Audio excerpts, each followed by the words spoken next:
अस्सलाम वालेकुम। Welcome to my channel voice over by Amna Shah. Listeners, आइए एक और सनसनीखेज तफ्तीशी कहानी सुनते हैं। मैं एक रोज़ हस्बे मामूल थाने में पहुंचा तो एक अंधोनाक खबर मेरी मुंतज़िर थी। इन दिनों में थाना सदर में तैनात था। मज़कूरा थाना शेखुपुरा मोड़ के नज़दीक वाक़ था। मैं अपने कमरे में आकर कुर्सी पर बैठा ही था कि कांस्टेबल ने अंदर आकर इतला दी, मलिक साहब, एक बहुत बुरी खबर है। इतला देने वाले कांस्टेबल का नाम मंजूर था। मैंने इसे मुखातिब करते हुए पूछा, मंजूरे, सुबह सुबह कौन सी बुरी खबर ले आए हो? खबर मैं नहीं लाया जनाब, वो संजीदगी से बोला। इधर बरामदे में बाबा दीना बैठा है, ये बुरी खबर वही लेकर आया है। मैं सीधा होकर बैठ गया और पूछा, बुरी खबर किससे मुतालिक है? आप बाबा दीना से खुद ही पूछ लें। कांस्टेबल झुरझुरी लेते हुए बोला, मेरा तो हौसला नहीं पड़ रहा कुछ बताने का मलिक साहब। मैंने खफकी आमेज अंदाज में मंसूरे को देखा, फिर कदरे सख्त लहजे में कहा, ठीक है, तुम बाबा दीना को मेरे पास भेज दो। दीन मोहम्मद उर्फ बाबा दीना पेशे के एतबार से कुम्हार था। मेरे अंदाजे के मुताबिक उसकी उम्र लगभग 65 साल रही होगी। उसने आम देहाती लिबास पहन रखा था, कलियों वाला पापलेन का कुर्ता और लट्ठे का तहबंद, पाँव में सन रसीदा कच्चे चमड़े का खुस्सा और सर पर मलमल का साफा। उसके चेहरे की झुर्रियों से अंदाजा होता था कि उसने बड़ी सख्त जिंदगी गुजारी थी। मेहनत, मशक्कत और जफाकशी उसका ओढ़ना बिछौना रहा होगा। बाबा दीना मेरे सामने हाथ बांधे खड़ा था। मैंने बगौर उसका जायजा लेने के बाद कहा, दीन मोहम्मद, इधर कुर्सी पर बैठ जाओ। इसके साथ ही मैंने अपनी मेज के सामने बिछी कुर्सियों की जानिब इशारा किया। वो थोड़ी सी झिझक के बाद एक कुर्सी पर सिमट कर बैठ गया। मैंने वाज़ेह तौर पर महसूस किया कि उसकी हालत तसल्ली बख्श नहीं थी। उसकी हरकत और सकनात और चेहरे के तासुरात से बेचैनी और कर्ब का इजहार होता था। मैंने खकार कर गला साफ किया और कदरे नर्म लहजे में दरियाफ्त किया, अब तुम मुझे तफसील से बताओ दीन मोहम्मद, तुम ऐसी कौन सी खबर लेकर आए हो जिसको सुनाने के लिए कांस्टेबल अपने अंदर हौसला नहीं पा रहा? वो लुकनज़दा अंदाज में बोला, थानेदार साहब, मैंने जो कुछ देखा है इसकी तफसील बयान से बाहर है। आप खुद चलकर अपनी आंखों से देख लें। कहाँ चलकर देखूं मैं अपनी आंखों से? इधर नहर के पास झाड़ियों में। तुम किस नहर की बात कर रहे हो? मैंने चौंकते हुए दरियाफ्त किया। इस शहर के तो दोनों सिरों पर एक एक नहर बहती है। शुमाल की जानिब लोया वाली नहर है और जुनूब की सिमत में नहर अपर चनाब है। मैं इसी नहर का जिक्र कर रहा हूँ जनाब, कंगनी वाला के करीब से जो गुजरती है। दीन मोहम्मद कुमार ने वजाहत की। अच्छा अच्छा, तुम नहर अपर चनाब की बात कर रहे हो? मैंने इस बात में सर हिलाते हुए कहा और फिर पूछा, तुमने इस नहर के पास झाड़ियों में क्या देखा है? एक लम्हे के तवक्कुफ से मैंने इजाफा किया, मैं अभी खुद तुम्हारे साथ वहां जाऊंगा, बशर्ते कि इसकी जरूरत पेश आई। तुम इस बारे में कुछ तो बताओ। कांस्टेबल मंसूर की जबानी। मुझे इतना तो मालूम हो ही चुका था कि दीन मोहम्मद कुमार ने इसे कोई अंदोनाक कहानी सुनाई थी। ताहम मैं इसकी जबान से कुछ सुनना चाहता था, मगर इस मकसद के लिए मैं सख्त रवैया अपनाने के बजाय खासी नरमी से काम ले रहा था। मेरे हुस्न सलूक से मुतासिर होकर दीन मोहम्मद कुमार ने बेरब्त अल्फाज में मुझे जो कुछ बताया, उसका इंतहाई खुलासा ये था कि नहर अपर चनाब के किनारे वाक़ई झाड़ियों में उसने एक मासूम बच्चे की लाश देखी थी। और सबसे लर्ज़ाखेज़ बात यह थी कि इस मासूम की लाश को आवारा कुत्ते ने बुरी तरह भंबोड़ डाला था। इस नोची खसोटी लाश को एक नज़र देखते ही रोंगटे खड़े हो जाते थे। मैंने दीन मोहम्मद कुमार अल मारूफ बे बाबा दीना से सवाल जवाब में वक्त ज़ाया करना मुनासिब ना समझा और फिलफौर जाए वकुआ की जानिब रुख करने का फैसला कर लिया। मैंने कांस्टेबल मंसूर को अपने कमरे में बुलाने के बाद पूछा, मंसूरे, फरीद गौरी ड्यूटी पर मौजूद है? जी मलिक साहब, वह इस बात में गर्दन झटकते हुए बोला, गौरी साहब इधर हवलदार साहब के पास बैठे हैं। ठीक है, इसे मेरे पास भेज दो। कांस्टेबल सलूट करके मेरे कमरे से निकल गया। फरीद गौरी एएसआई था। इस थाने में सबसे ज्यादा मुस्तैद मैंने उसे ही पाया था। वो मेरा बहुत एहतराम करता था। वो मेरे काम करने के अंदाज से खासा मुतासिर था। मैंने ऐसे नौजवान पुलिस एहलकारों की हमेशा हौसला अफजाई की थी जो अपनी मेहनत और लगन से तरक्की के ख्वाहां थे। मैं उसे हर अहम मामलात में अपने साथ रखता था ताकि इसे ज़्यादा से ज़्यादा सीखने का मौका मिल सके। चंद लम्हे बाद फरीद गौरी मेरे कमरे में मौजूद था। मैंने इसे मुख्तसरन मौजूदा हालात से आगाह किया और कहा, गौरी, ہمیں ابھی کنگنی والا کے اس پار نہر کے کنارے واقع جھاڑیوں میں پہنچنا ہے، تم ٹانگے وغیرہ کا بندوبست کر لو۔ وہ صورتحال کی نزاکت کو سمجھ چکا تھا۔ یس سر کہہ کر میرے کمرے سے نکل گیا۔ تھوڑی دیر بعد ہم 5 افراد ایک سجے سنورے ٹانگے میں بیٹھ کر جائے وقوع کی جانب رواں تواں تھے۔ میرے ساتھ اس وقت ASI فرید خوری کے علاوہ 2 کانسٹیبل بھی تھے اور 5واں فرد دین محمد کمار تھا۔ ٹانگے بان ایک بانکا سجیلا جوان تھا جسے فرید خوری نے ٹانگا اسٹینڈ سے پکڑا تھا۔ ہمارے تھانے کے نزدیکی شیخو پورہ موڑ پر بسوں کا چھوٹا اڈا تھا اور اس کے ساتھ ہی ٹانگا اسٹینڈ بھی واقع تھا۔ وہ صبح کا وقت تھا۔ GT روڈ اپنی روایت کے مطابق رواں تواں تھا۔ ٹانگا بان ایک مخصوص رفتار سے ٹانگے کو چلاتے ہوئے ایک معروف فلمی گانا بھی گا رہا تھا۔ ہم جس قسم کی سنگین صورتحال میں محو سفر تھے، اس کے پیش نظر وہ شوق گانا انتہائی نامناسب تھا۔ اس موقع پر دین محمد کمار نے اخلاقی جرأت کا مظاہرہ کرتے ہوئے ٹانگے بان سے کہا، راجو یہ گانا بجانا بند کر دے۔ کیوں چاچا؟ ٹانگا بان گانا روک کر دین محمد کی جانب متوجہ ہو گیا۔ گانا گانے میں کیا برائی ہے؟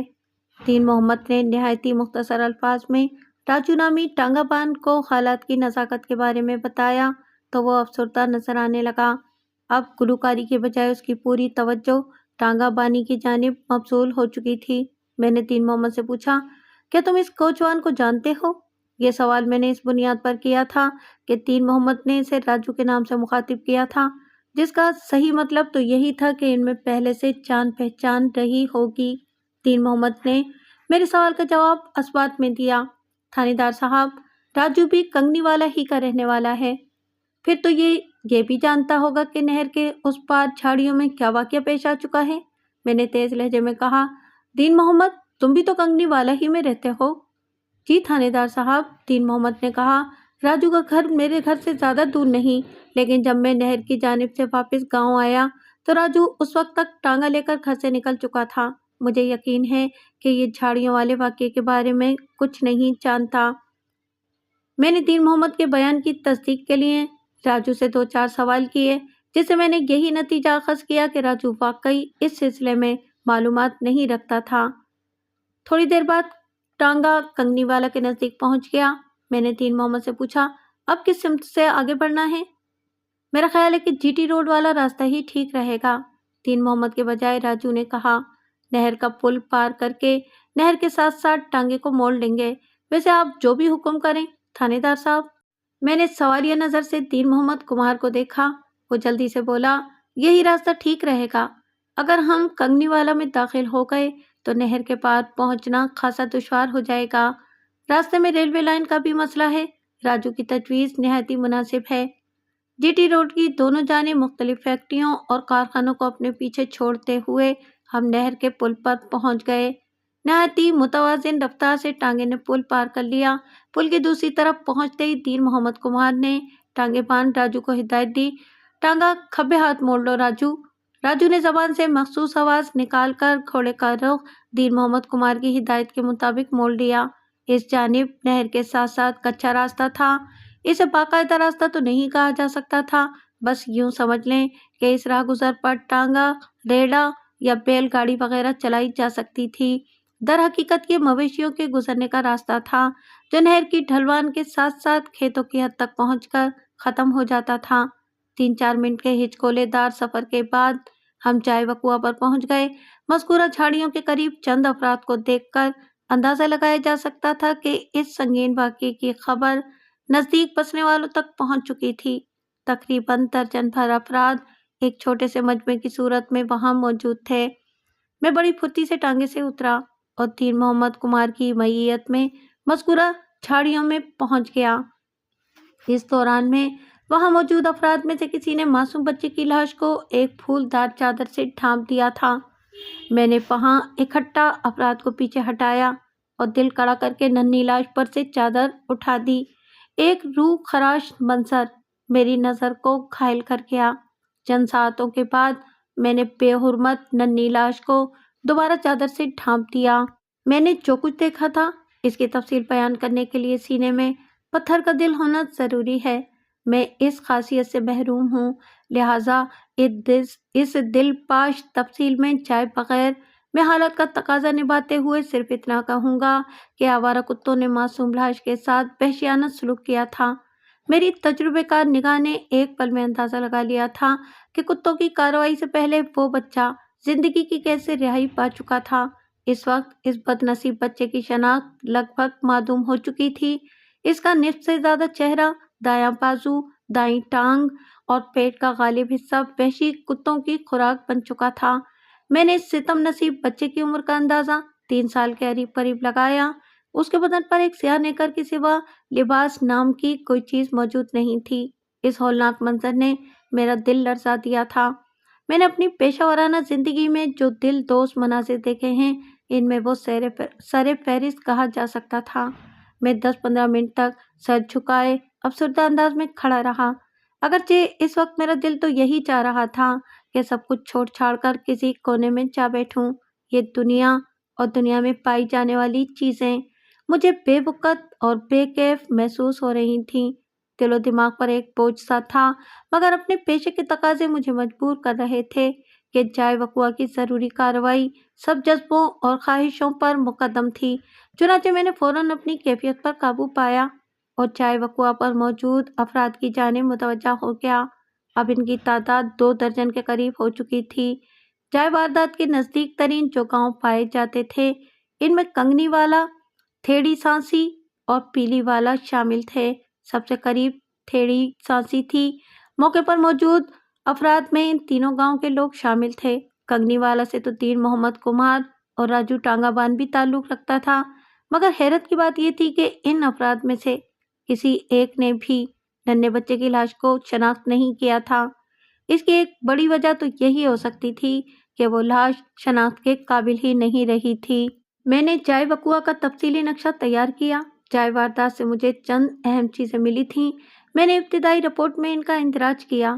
ان اشیاء میں ایک نائلون کی نیلے رنگ کی جیبی کنگھی تھی، جس میں 2-3 مردانہ بال بھی نظر آ رہے تھے۔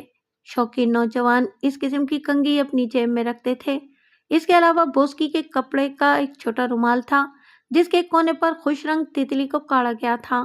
مذکورہ تتلی کے نیچے اسی ریشمی دھاگے سے انگریزی حرف بی 2 مرتبہ کاڑا گیا تھا اور دونوں بی کے درمیان ایک واضح نقطہ بھی بنایا گیا تھا، جس کے بعد انگریزی حرف کی شکل کچھ ایسی بی بن گئی تھی۔ یہ غالباً کسی نام کا مخفف تھا، اور اس بات کا امکان بھی بہرحال موجود تھا کہ یہ 2 مختلف ناموں کا بھی مخفف ہو۔ میرا مشاہدہ یہ تھا کہ عام طور پر محبت کرنے والے ایک دوسرے کو اسی قسم کے رومال تحفتاً دیا کرتے تھے۔ اس رومال کے علاوہ جائے وقوع سے ایک خالی بٹوا بھی ملا تھا۔ میں نے یہ تمام اشیاء موقع پر موجود افراد کو دکھائیں اور ان کے مالک کے بارے میں استفسار کیا، مگر مجھے اس سلسلے میں خاطر خواہ کامیابی حاصل نہ ہوئی۔ میری پوچھ تاچھ لا حاصل ثابت ہوئی اور میں بچے یا ان اشیاء کے بارے میں کچھ بھی معلوم نہ کر سکا۔ بحالت مجبوری میں نے موقع کی ضروری کارروائی نمٹائی اور مشیر نامہ تیار کرنے کے بعد بچے کی باقاعدہ لاش کو پوسٹ مارٹم کے لیے ضلعی سرکاری اسپتال بھجوا دیا۔ اس مصروفیت میں دوپہر ہو گئی۔ وہ گرمیوں کا موسم تھا اور جون کا مہینہ، جس کی دوپہر قیامت کی یاد دلانے میں اپنا ثانی نہیں رکھتی۔ دونوں کانسٹیبل لاش کے ساتھ اسپتال چلے گئے تھے۔ میں ASI فرید غوری کے ہمراہ جائے واردات سے رخصت ہونے لگا تو دین محمد نے پوچھا، میرے لیے کیا حکم ہے تھانے دار صاحب؟ تمہارے لیے حکم؟ میں نے اس کی آنکھوں میں دیکھتے ہوئے زیر لب کہا۔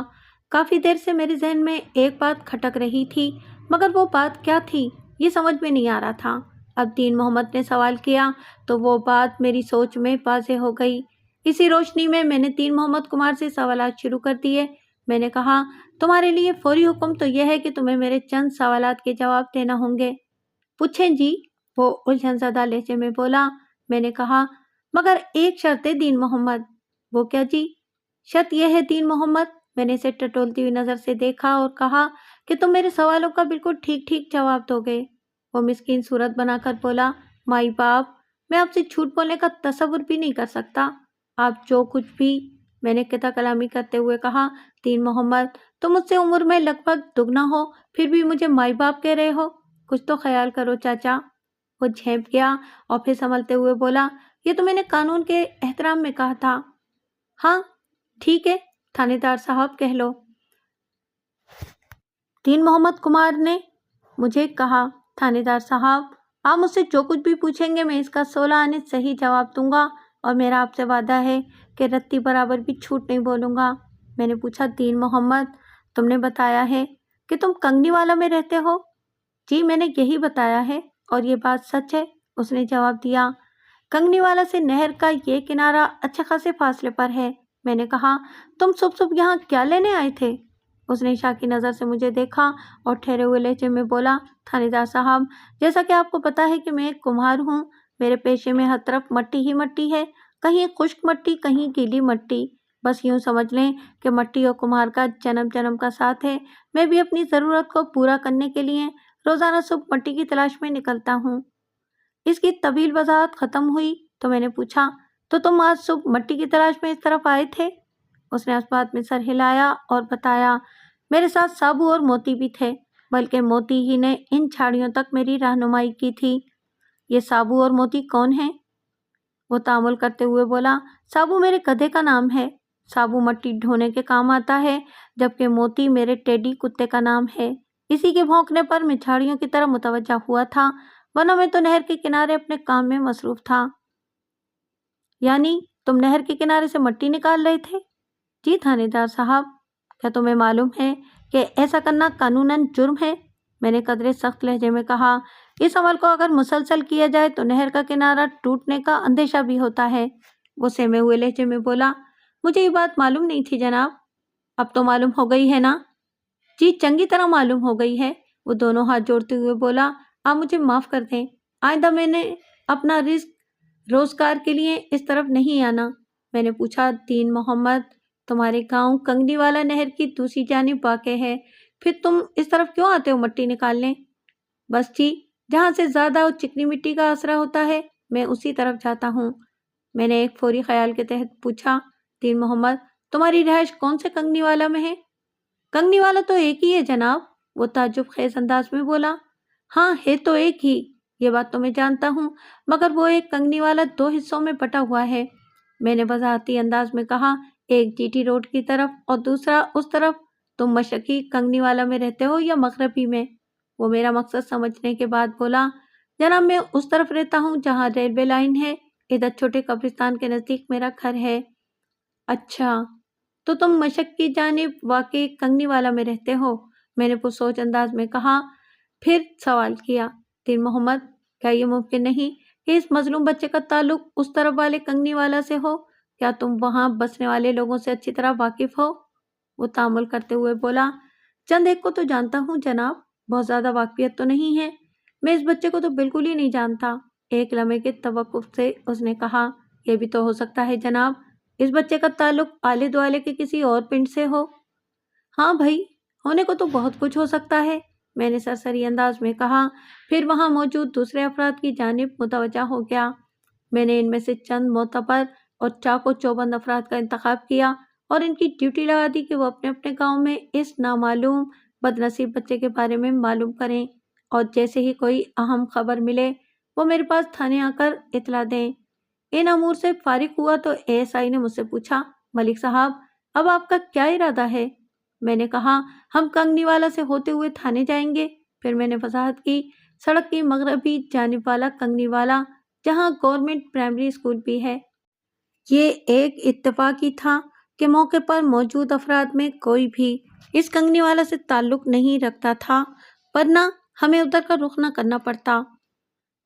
मैं एएसआई फरीद खौरी के साथ मज़कूरा कंगनीवाला में 1 घंटे पूछगछ करता रहा, लेकिन काम की कोई बात मालूम ना हो सकी। इस गांव का कोई भी बच्चा गायब नहीं हुआ था। अब एक ही बात की तरफ ध्यान जाता था कि मकतूल मैं इसलिए कह रहा हूँ कि मेरी तजुर्बेकार निगाह ने इस बात का बखूबी अंदाज़ा लगा लिया था कि झाड़ियों में फेंकने से पहले इस बच्चे को मौत के घाट उतारा जा चुका था। बच्चे का ताल्लुक आसपास के किसी गांव से था। अगर ऐसा था तो बहुत जल्द मुझे इसकी खबर हो जाना थी, और अगर ऐसा नहीं था तो फिर इसका मतलब यही हो सकता था कि इस बच्चे का ताल्लुक किसी दूर दराज के इलाके से था। हम वापस थाने पहुंचे तो दोपहर ढल चुकी थी। आने वाले 2 दिन बगैर किसी अहम इंकिशाफ के गुजर गए।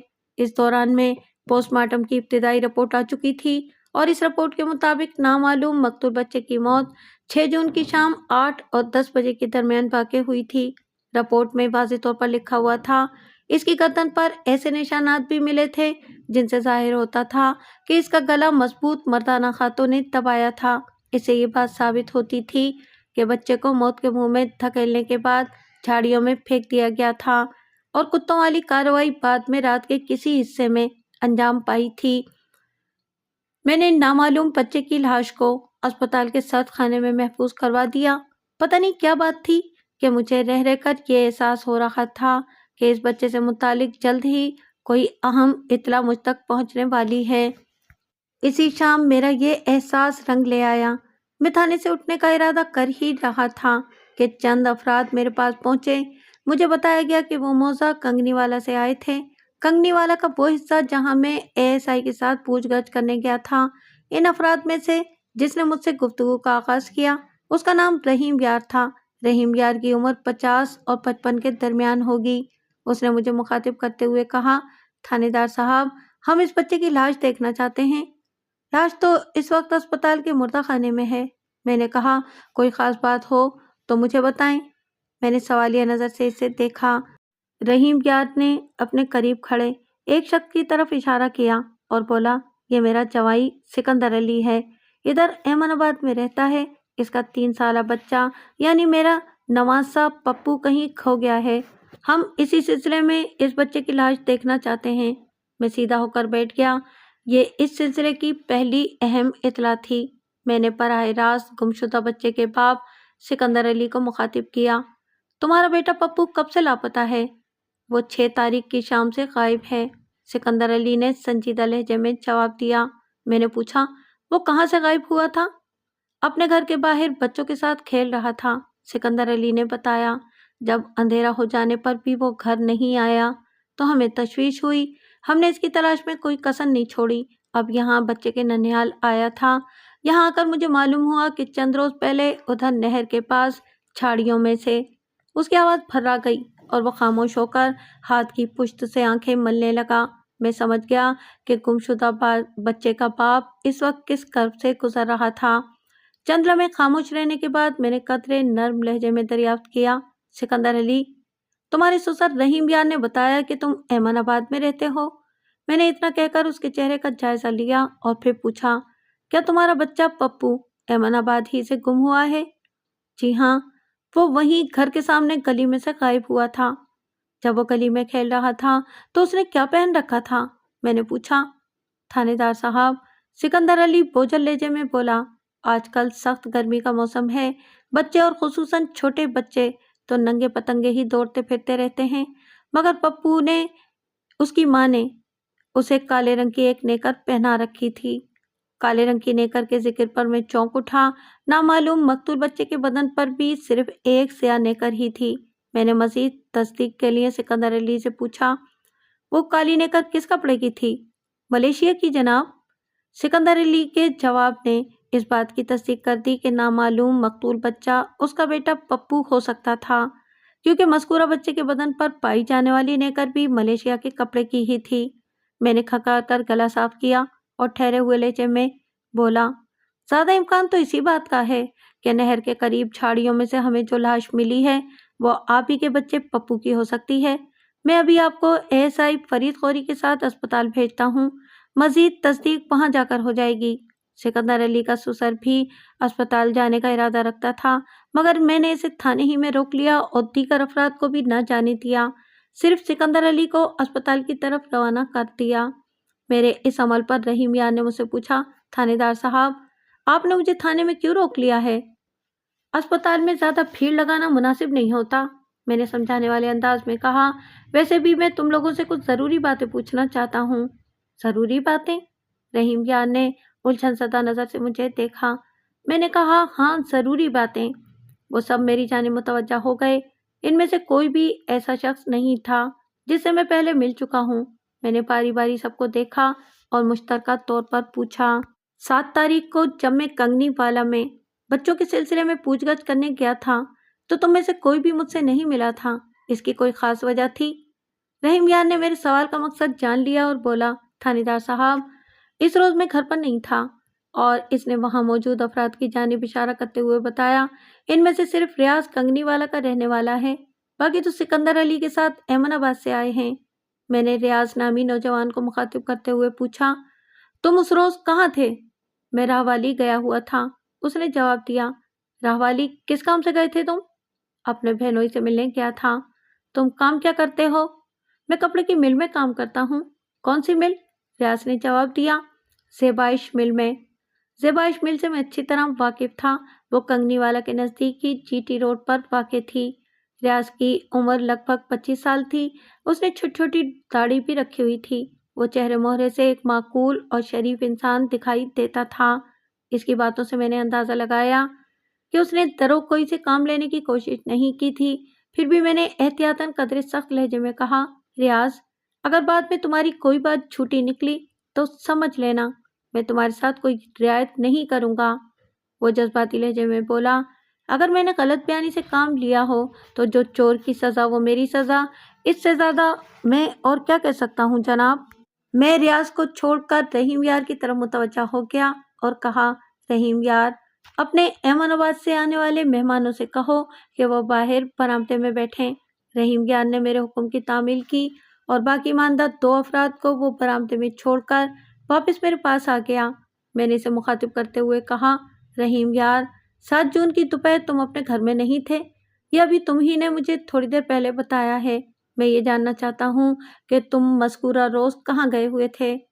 جناب، اس دن میں نوشہرہ برقہ گیا ہوا تھا، رحیم یار نے جواب دیا، اور میں دوسرے دن واپس آیا تھا۔ میرے ذہن میں ایک فوری خیال نے سر ابھارا۔ میں نے اس خیال پر عمل کرنے کا فیصلہ کیا اور جائے وقوع سے ملنے والی اشیاء میز کی دراز میں سے نکال کر ان دونوں کے سامنے رکھ دیں اور پھر کہا، یہ چیزیں مجھے جائے واردات سے ملی تھیں، کیا تم ان میں سے کسی کو پہچانتے ہو یا بتا سکتے ہو کہ تم نے انہیں کسی شخص کے پاس دیکھا تھا؟ وہ بڑی باریک بینی سے بوسکی کے رومال، نائلون کی کنگھی اور بٹوے کو دیکھنے لگا۔ بالآخر رحیم یار نے مایوسی میں سر ہلاتے ہوئے کہا، میں ان چیزوں کے بارے میں کچھ نہیں جانتا جناب۔ اور تم کیا کہتے ہو ریاض؟ وہ متذبذب لہجے میں بولا، تھانے دار صاحب، میں نے ایسا رومال کسی کے پاس دیکھا تو ہے لیکن یاد نہیں آ رہا۔ میرا مطلب ہے مجھے اس شخص کا نام یاد نہیں آ رہا جس کے پاس ایسے کڑائی کی ہوئی تتلی والا رومال میں نے دیکھا ہے۔ اور اس بٹوے یا کنگھی کے بارے میں تمہارا کیا خیال ہے؟ ان کے بارے میں کچھ نہیں کہہ سکتا جناب، ریاض نے بوسکی کے رومال سے متعلق مہم جانکاری دے کر میرے اندر کھلبلی مچا دی تھی۔ میں نے مضطرب لہجے میں سوال کیا، کیا تم سوچ کر اتنا بتا سکتے ہو کہ تم نے جس شخص کے پاس ایسا رومال دیکھا تھا وہ شخص کنگنی والا ہی میں رہتا ہے یا کہیں اور کا رہنے والا ہے؟ وہ کہیں اور کا رہنے والا نہیں جناب، ریاض نے پروسوک لہجے میں جواب دیا۔ مجھے یقین ہے کہ میں نے کنگنی والا ہی کے کسی بندے کے پاس اس قسم کا رومال دیکھا ہے۔ یاد کرنے کی کوشش کرو ریاض، میں نے اضطراری انداز میں ہاتھ ملتے ہوئے کہا، یہ بہت اہم ہے۔ اگر تم نے صحیح بندے کی نشاندہی کر دی تو ہمیں بچے کے قاتل یا قاتلوں تک رسائی میں بہت آسانی ہو جائے گی۔ میں تو اپنی طرف سے یاد کرنے کی پوری کوشش کر رہا ہوں تھانے دار صاحب، وہ جھنجھلاہٹ آمیز انداز میں بولا، مگر وہ چہرہ ذہن میں آ ہی نہیں رہا۔ تم مسلسل اپنی کوششیں جاری رکھو، میں نے شفقت آمیز انداز میں کہا۔ رحیم یار مجھ سے مخاطب ہوتے ہوئے بولا، تھانے دار صاحب، اگر اسپتال میں موجود نامعلوم بچے کی لاش کو سکندر نے شناخت کر لیا تو ہمیں وہ لاش مل جائے گی نا؟ اگر ایسا ہوا تو ضروری کارروائی کے بعد یقیناً وہ لاش وارثوں کے حوالے کر دی جائے گی، میں نے کہا۔ میں نے اس سلسلے میں ASI کو خصوصی ہدایت کر دی ہے۔ پھر ہمارے درمیان نامعلوم مقتول بچے اور گمشدہ پپو کے بارے میں باتیں ہونے لگیں۔ رحیم یار کی زبانی معلوم ہوا کہ سکندر علی اس کی اکلوتی بیٹی بشرا کا شوہر تھا اور اس کے اکلوتے بیٹے امجد کی شادی سکندر علی کی بہن جمیلہ سے ہوئی تھی، یعنی ان کی شادیاں وٹے سٹے کا نتیجہ تھیں۔ امجد مقامی اسکول میں پڑھاتا تھا اور کنگنی والا میں ماسٹر امجد کے نام سے مشہور تھا۔ سکندر علی کا ایک چھوٹا بھائی بھی تھا، غلام علی، جو کہ تعلیم کو خیر بات کہہ چکا تھا۔ خود سکندر علی ایمن آباد کے بس اسٹاپ پر پھلوں کا ٹھیلا لگاتا تھا۔ پپو سکندر علی کی واحد اولاد تھا اور 3 سالہ پپو کا اصل نام حامد علی تھا۔ رحیم یار نے یہ بھی بتایا کہ بشرا اور سکندر کی شادی کو 4 سال ہوئے تھے۔ इसी तरह अमजद और जमीला की शादी को भी इतना ही अरसा गुजरा था, ताहम ये जोड़ा अभी तक औलाद ऐसी नेमत से महरूम था। रहीम यार अभी तक दादा नहीं बन सका था। वो पप्पू का नाना था, इसलिए भी वो इसकी गुमशुदगी और मुतवक्का मौत के ख्याल से निढाल था। इसके आसार उसके चेहरे से हवेदा थे। सिकंदर अली की वापसी ने वो तमाम खदशात दुरुस्त साबित कर दिए जो अब तक हमारे जहनों में मंडला रहे थे। सिकंदर ने नामालूम बच्चे की लाश को पप्पू की हैसियत से शनाख्त कर लिया था। एएसआई ने बताया कि बच्चे की लाश सुबह मिल सकेगी। सूरत हाल की अफसरदगी ने वहां मौजूद हर शख्स को अपने हिसार में ले लिया था। एमनाबाद से आए हुए दीगर दोनों अफराद को भी मैंने अंदर बुला लिया। हमारे दरमियान काफ़ी देर खामोशी पहरा देती रही। फिर मैंने ही मोहरे सुकूत को तोड़ा और सिकंदर अली को मुखातिब करते हुए कहा, सिकंदर, ये बात तो साबित हो गई कि तुम्हारा गुमशुदा बच्चा एक अलमनाक मौत का शिकार हो चुका है। क्या तुम कातिल तक हमारी रहनुमाई करोगे?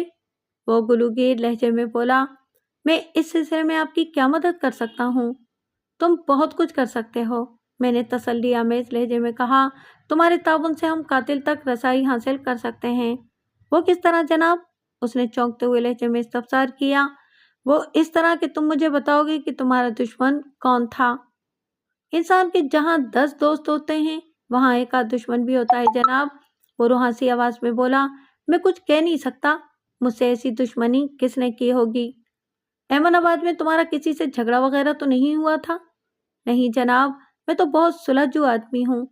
यहाँ कंगनी वाला में तुम्हारी किसी से पुरखाश? नहीं जनाब, वो नफी में सर हिलाते हुए बोला, यहाँ किसी से मेरा ज्यादा मेल ताल है ही नहीं।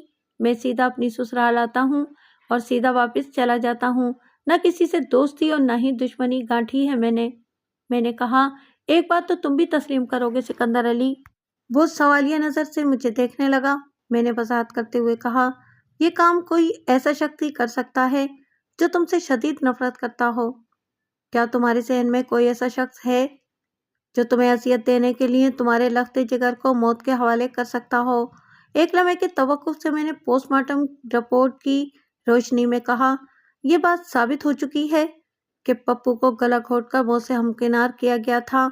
ऐसा मकरू फेल कोई बेरहम और शकील कल्ब शख्स ही कर सकता है। और यह भी ज़रूरी है कि मज़कूरा शख्स तुमसे, ये तुम्हारी बीवी से, ये तुम्हारे बच्चे से कोई गहरी दुश्मनी रखता हो। वो सोचते हुए बोला, ऐसा कोई दुश्मन मेरे जहन में नहीं आ रहा। मैंने तो हमेशा सबका भला सोचा है। पता नहीं किस शैतान सिफ्त शख्स ने मुझे इतना बड़ा सदमा दिया है। अपनी बात के इख्तिताम पर सिकंदर अली ने दोनों हाथों में चेहरा छुपा लिया। उसके बदन की जुम्बिशों से मैंने अंदाजा लगाया कि वो होले होले सिसक रहा था। सिकंदर और एएसआई की आमद से थोड़ी देर पहले मैंने वो अशिया दोबारा मेज की दराज में डाल दी थी जो 7 जून को बकुआ से मिली थी। मैंने वो अशिया सिकंदर को दिखाने के बारे में सोचा, शायद इस तरह कातिल का कोई सुराग मिल जाता। इन अशिया का जाए बकुआ पर मिलना खालियस इल्लत तो नहीं हो सकता था। बहरहाल किसी न किसी जाविये से इनकी अहमियत मुसल्लम थी।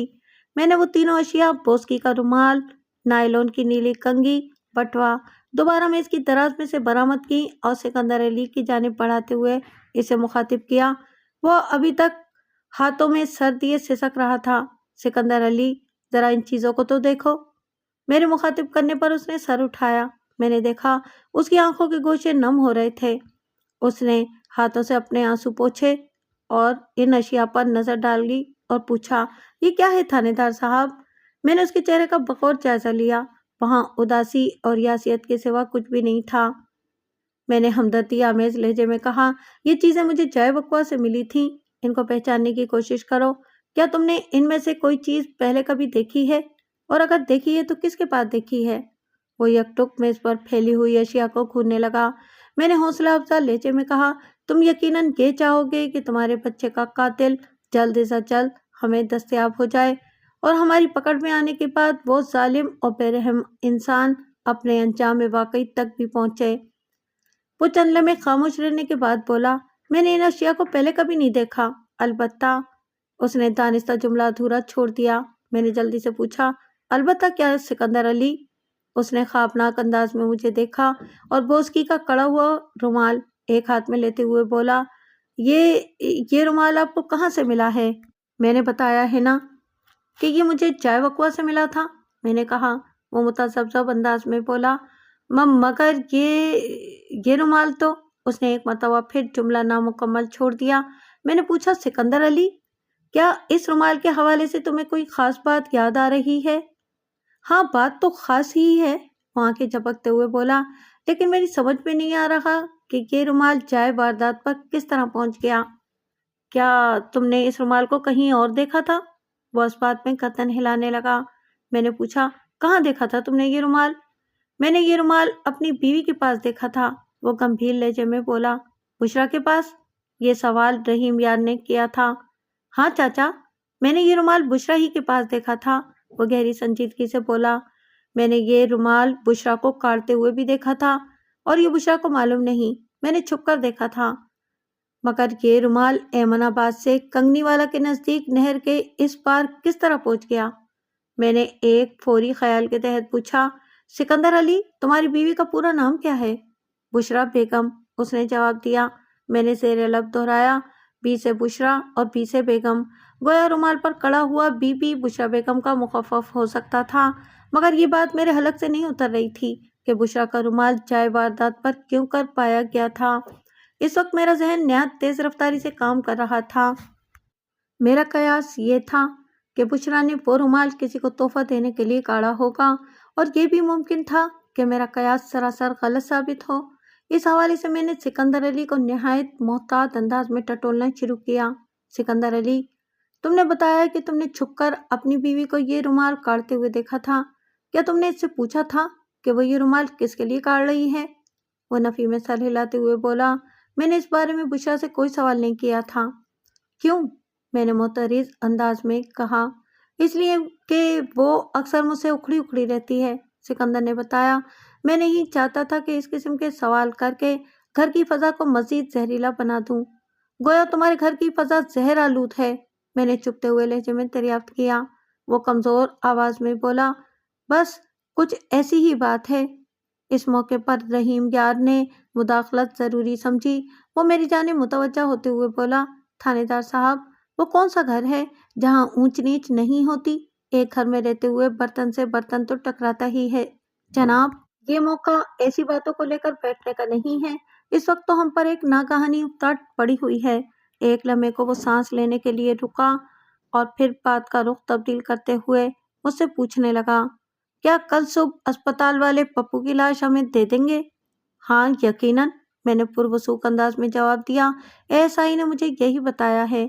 رحیم یار اپنے داماد سکندر علی سے پپو کی لاش کو ایمن آباد لے جانے کے بارے میں گفتگو کرنے لگا۔ میرے ذہن میں سکندر کی یہ بات چپک کر رہ گئی تھی کہ آج کل ان کی گھریلو فضا زہر آلود ہو رہی تھی۔ اس کا واضح مطلب یہی تھا کہ میاں بیوی میں کوئی پھڈا چل رہا تھا۔ اس قسم کی صورتحال میں بشریٰ کے ہاتھ کا کاڑا ہوا رومال جائے وقوع پر پایا گیا تھا۔ مجھے فوری طور پر اس شخص کو تلاش کرنا تھا جس کے لیے بشریٰ نے وہ رومال کاڑا تھا۔ ایک فوری اور کبھی خیال کے مطابق وہ شخص بشریٰ کے لیے بہت اہمیت کا حامل ہوگا۔ سکندر علی، میں نے پپو کے باپ کو مخاطب کرتے ہوئے کہا، میں تمہاری بیوی سے ملنا چاہتا ہوں، تم اسے یہاں لے کر آ سکتے ہو یا مجھے ہی ایمن آباد کا ایک چکر لگانا ہوگا؟ وہ چس پس ہوتے ہوئے بولا، بشریٰ کو یہاں تک لے کر آنا تو میرے بس کی بات نہیں جناب، وہ سخت نافرمان عورت ہے، میری کسی تجویز پر تو کان ہی نہیں دھرتی۔ ویسے بھی اب تو پپو کو پیش آنے والے واقعے کے پیش نظر یہ کام اور بھی مشکل نظر آ رہا ہے۔ اس کا مطلب یہ ہے کہ مجھے ہی ایمن آباد جانا ہوگا۔ آپ چند دن رک جائیں تھانے دار صاحب، رحیم یار نے کہا، بشریٰ کو اس صدمے سے ذرا سنبھل جانے دیں، میں خود اسے لے کر آپ کے پاس آؤں گا۔ ہم سب کل صبح ایمن آباد جا رہے ہیں، واپسی میں بشریٰ کو میں اپنے ساتھ کنگنی والا لے کر آؤں گا، پھر آپ سے بھی ملاقات ہو جائے گی۔ اس خاندان کے ساتھ حامد علی اور پپو کی موت کی صورت میں اتنا بڑا حادثہ بلکہ سانحہ پیش آ چکا تھا کہ سرے دست میں نے انہیں زیادہ گھسنے یا پریشان کرنے کی ضرورت محسوس نہیں کی۔ یہ معاملہ چند روز بعد بھی اٹھایا جا سکتا تھا۔ البتہ میں نے سکندر علی سے تصدیقی انداز میں دریافت کیا، سکندر، تمہیں پورا یقین ہے نا کہ تم نے اپنی بیوی کو یہی رومال کاٹتے ہوئے دیکھا تھا؟ اگر میری آنکھیں دھوکہ نہیں کھا رہی تو وہ یہی رومال تھا۔ اس نے گویا میرے سوال کے جواب میں تصدیق کر دی۔ میں نے پوچھا، और तुम्हारी आंखों से धोखा खाने का इम्कान कितने फीसद है? 0%। वो तयक्कुन से बोला, गोया तुम अपने मौक़िफ़ पर साबित कदम हो। बिल्कुल जनाब, वो ठोस लहजे में बोला। मैंने जो कुछ कहा है पूरे यकीन के साथ ही कहा है। मैं एक कोने में बैठे हुए रियाज नामी इस नौजवान की तरफ मुतवज्जा हो गया जो सेबाश टेक्सटाइल मिल में काम करता था। रियाज ने रुमाल को देखकर बताया था कि इसने वो रुमाल कंगनी वाला के किसी बंदे के पास देखा था। सिकंदर अली ने दावा किया था कि वो रुमाल उसकी बीवी ने काढ़ा था। इसका सीधा सीधा मतलब यही था कि बुशरा ने वो रुमाल उस शख्स के लिए काढ़ा होगा जिसके पास रियाज ने देखा था। गोया हालत वाक़ियत की कड़ियाँ आपस में मिल रही थीं। रियाज, मैंने बाबा से बुलंद उसे मुखातिब करते हुए पूछा, अब तुम क्या कहते हो बीच इस मसले के? क्या तुम्हें वो बंदा याद आया जिसके पास तुमने ये रुमाल देखा था? मैं बहुत शर्मिंदा हूँ थानेदार साहब, वो नदामत आमेज लहजे में बोला। मैं अपनी सी पूरी कोशिश कर रहा हूँ मगर याददाश्त साथ ही नहीं दे रही। मैंने दोबारा इसे पहले वाला मशवरा दिया, कोशिशें जारी रखो बरखुरदार। कुछ देर बाद वो सब रुखसत हो गए। आइंदा रोज़ सुबह ज़रूरी कार्रवाई के बाद पप्पू की लाश उसके वारिसों के हवाले कर दी गई और वो ऐमनाबाद रवाना हो गए। इससे एक दिन बाद सुबह रियाज मोहम्मद मुझसे मिलने थाने आया। इन दिनों मेरी रिहाइश थाने से मुल्हका सरकारी क्वार्टर में थी। मुझे रियाज की आमद की इत्तला मिली तो मैंने इसे फ़ौरन अपने पास कमरे में बुला लिया। वो बहुत पुरजोश दिखाई देता था। मैंने इसे बैठने को कहा और रस्मी अलग सलेक के बाद पूछा, खैरियत तो है रियाज? आज तुम बहुत खुश नज़र आ रहे हो। क्या आज कारखाने जाने का इरादा नहीं है? आपने एक ही जुमले में 2 मुख्तलिफ सवाल कर दिए थानेदार साहब, वो अंदरूनी जोश को दबाते हुए बोला। रियाज, मैंने बाबा से बुलंद उसे मुखातिब करते हुए पूछा, अब तुम क्या कहते हो बीच इस मसले के? क्या तुम्हें वो बंदा याद आया जिसके पास तुमने ये रुमाल देखा था? मैं बहुत शर्मिंदा हूँ थानेदार साहब, वो नदामत आमेज लहजे में बोला। मैं अपनी सी पूरी कोशिश कर रहा हूँ मगर याददाश्त साथ ही नहीं दे रही। मैंने दोबारा से उसे पहले वाला मशवरा दिया, कोशिशें जारी रखो बरखुरदार। कुछ देर बाद वो सब रुखसत हो गए। आइंदा रोज सुबह ज़रूरी कार्रवाई के बाद पप्पू की लाश उसके वारिसों के हवाले कर दी गई और वो ऐमनाबाद रवाना हो गए। इससे एक दिन बाद ही सुबह रियाज मुझसे मिलने थाने आया। इन दिनों मेरी रिहाइश थाने से मुल्हिक सरकारी क्वार्टर में थी, इसलिए मैं कदरे जल्दी थाने आ जाता था। वैसे भी वो मौसम गर्मा के दिन थे। जून के महीने में सूरज बहुत जल्द तुलू हो जाता था। मुझे रियाज की आमद की इत्तला मिली तो मैंने इसे फ़ौरन अपने पास कमरे में बुला लिया। वो बहुत पुरजोश दिखाई देता था। मैंने इसे बैठने को कहा और रस्मी अलग सलेक के बाद पूछा, खैरियत तो है रियाज? आज तुम बहुत खुश नज़र आ रहे हो। क्या आज कारखाने जाने का इरादा नहीं है? आपने एक ही जुमले में 2 मुख्तलिफ सवाल कर दिए थानेदार साहब, वो अंदरूनी जोश को दबाते हुए बोला। मैंने कहा, चलो तुम बारी बारी 2 जुमलों में इन सवालों का जवाब दे दो। वो बोला, जनाब आपके पहले सवाल का जवाब तो ये है कि आज मैं वाकई बहुत खुश हूँ। दूसरे सवाल के जवाब में मैं इतना ही कहूँगा कि मैं ड्यूटी पर ज़रूर जाऊँगा मगर आपको एक खुशखबरी सुनाने के बाद। चलो ठीक है, मैंने खुशदिली से कहा। मैं आपको जो कुछ बताने आया हूँ इसका ताल्लुक थाने की मसरूफियत ही से है थानेदार साहब, वो चहक कर बोला। बस यूँ समझ लें कि आज सुबह जब मैं सोकर उठा तो मेरी याददाश्त ने ठीक ठीक काम करना शुरू कर दिया था। इसका मतलब ये हुआ कि तुम्हारी याददाश्त ने उस शख्स का नाम तुम्हें बता दिया है जिसके पास तुमने तितली और बीबी की कढ़ाई वाला बोस्की का रुमाल देखा था। वो हैरत ज़दा अंदाज में आंखें झपकते हुए बोला, आप तो बड़े सियाने हैं थानेदार साहब। सियाना तो हूँ, यहाँ थानेदार की कुर्सी पर बैठा हूँ बरखुरदार, मैंने मुतहम्मिल लहजे में कहा। अब तुम जल्दी से शुरू हो जाओ, रियाज ने बताया। थानेदार साहब, मैंने बोस्की का वो रुमाल भट्टी साहब के पास देखा था। कौन भट्टी साहब? बशीर भट्टी साहब जनाब। ये बशीर भट्टी कौन है भाई? जनाब ये कंगनी वाला के एक जमींदार का बेटा है। मैंने पूछा, जरा खुलकर बताओ उन भट्टियों के बारे में। रियाज ने बताना शुरू किया। थानेदार साहब, इफ्तिखार भट्टी कंगनी वाला का एक मारूफ जमींदार है और बड़ा भट्टी कहलाता है। बशीर भट्टी इफ्तिखार का अकलौता बेटा है और छोटा भट्टी कहलाता है। मेरा मतलब है कि छोटे भट्टी और बड़े भट्टी साहब। और तुमने बोस्की का वो कढ़ाईदार रुमाल छोटे भट्टी के पास देखा था? मैंने तस्दीकी अंदाज में पूछा, यानी कि बशीर भट्टी के पास। उसने पुरजोर तायदी अंदाज में गर्दन हिला दी। मैं अब तक की हासिल शुदा मालूमात के ताने बाने बुनने लगा। सिकंदर अली ने बताया था कि वो रुमाल उसकी बीवी बुशरा ने काढ़ा था। यही रुमाल रियाज ने छोटे भट्टी के पास देखा था। इन हालात और वाकयात की रोशनी में सोचा जा सकता था कि बुशरा ने वो रुमाल छोटे भट्टी के लिए काढ़ा होगा। एक शादीशुदा औरत जब किसी नामहरम मर्द को कोई तोहफा देती है तो इसका मतलब बहुत ही खतरनाक होता है। तो क्या बुशरा और बशीर भट्टी के दरमियान कोई मामला चल रहा था? बशीर भट्टी के नाम पर मेरा जहन फौरन बीबी की तरफ चला गया। ये बशीर भट्टी के नाम का मुखफ़फ़ भी हो सकता था और बुशरा बशीर का मुखफ़फ़ भी। इन इम्कानात को जहन में रखते हुए मैंने रियाज को कुरेदना शुरू किया। रियाज, 2 दिन पहले तुमने मकतूल पप्पू के बाप सिकंदर अली की गुफ्तगू सुनी थी? जी हाँ, मैंने वो तमाम बातें सुनी थीं, उसने तायद की। मैंने कहा, फिर तुमने इससे क्या नतीजा खस किया है? बात तो बिल्कुल वाज़ेह और सामने की है। ज़रा मैं भी तो सुनूं। वो थूक निकलते हुए बोला, जनाब, इन वाक़िया से तो लगता है कि सिकंदर की बीवी बुशरा ने वो रुमाल बशीर भट्टी को दिया होगा। इसका तज्ज़िया हालात के इन मुताबिक था। वह चंद लम्हे सूरत हाल पर गौर करता रहा और फिर रियाज से सवाल किया, रियाज, तुम भी कंगने वाला ही में रहते हो? उसने इस बात में जवाब दिया।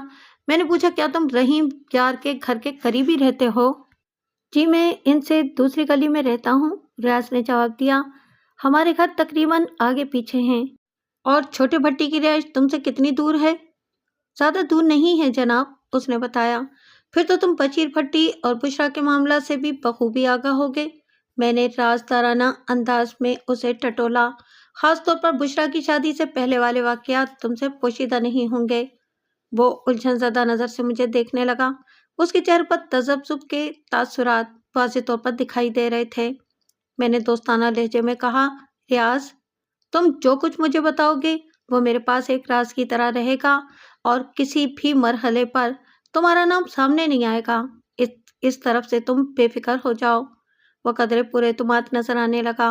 मैंने एक और रद्दा चढ़ाते हुए कहा, रियाज, तुम जानते हो कि हामिद अली उर्फ पप्पू को कितनी बेदर्दी से मौत के घाट उतारा गया है और बादअज़ां वहशी जानवरों ने भी उसकी अच्छी खासी बेहुरमती की थी। एक लम्हे का तवक्कुफ देकर मैंने नहायत ही संजीदा लहजे में इजाफा किया, मुझे इस बात से कतन कोई दिलचस्पी नहीं है कि बशीर भट्टी और बुशरा बेगम के दरमियान कौन सा खेल खेला जाता रहा है और कौन सा खेल खेला जा रहा है। मेरी पहली और आखिरी कोशिश यही है कि मैं जल्द से जल्द पप्पू के कातिल या कातिलों तक पहुंच जाऊं।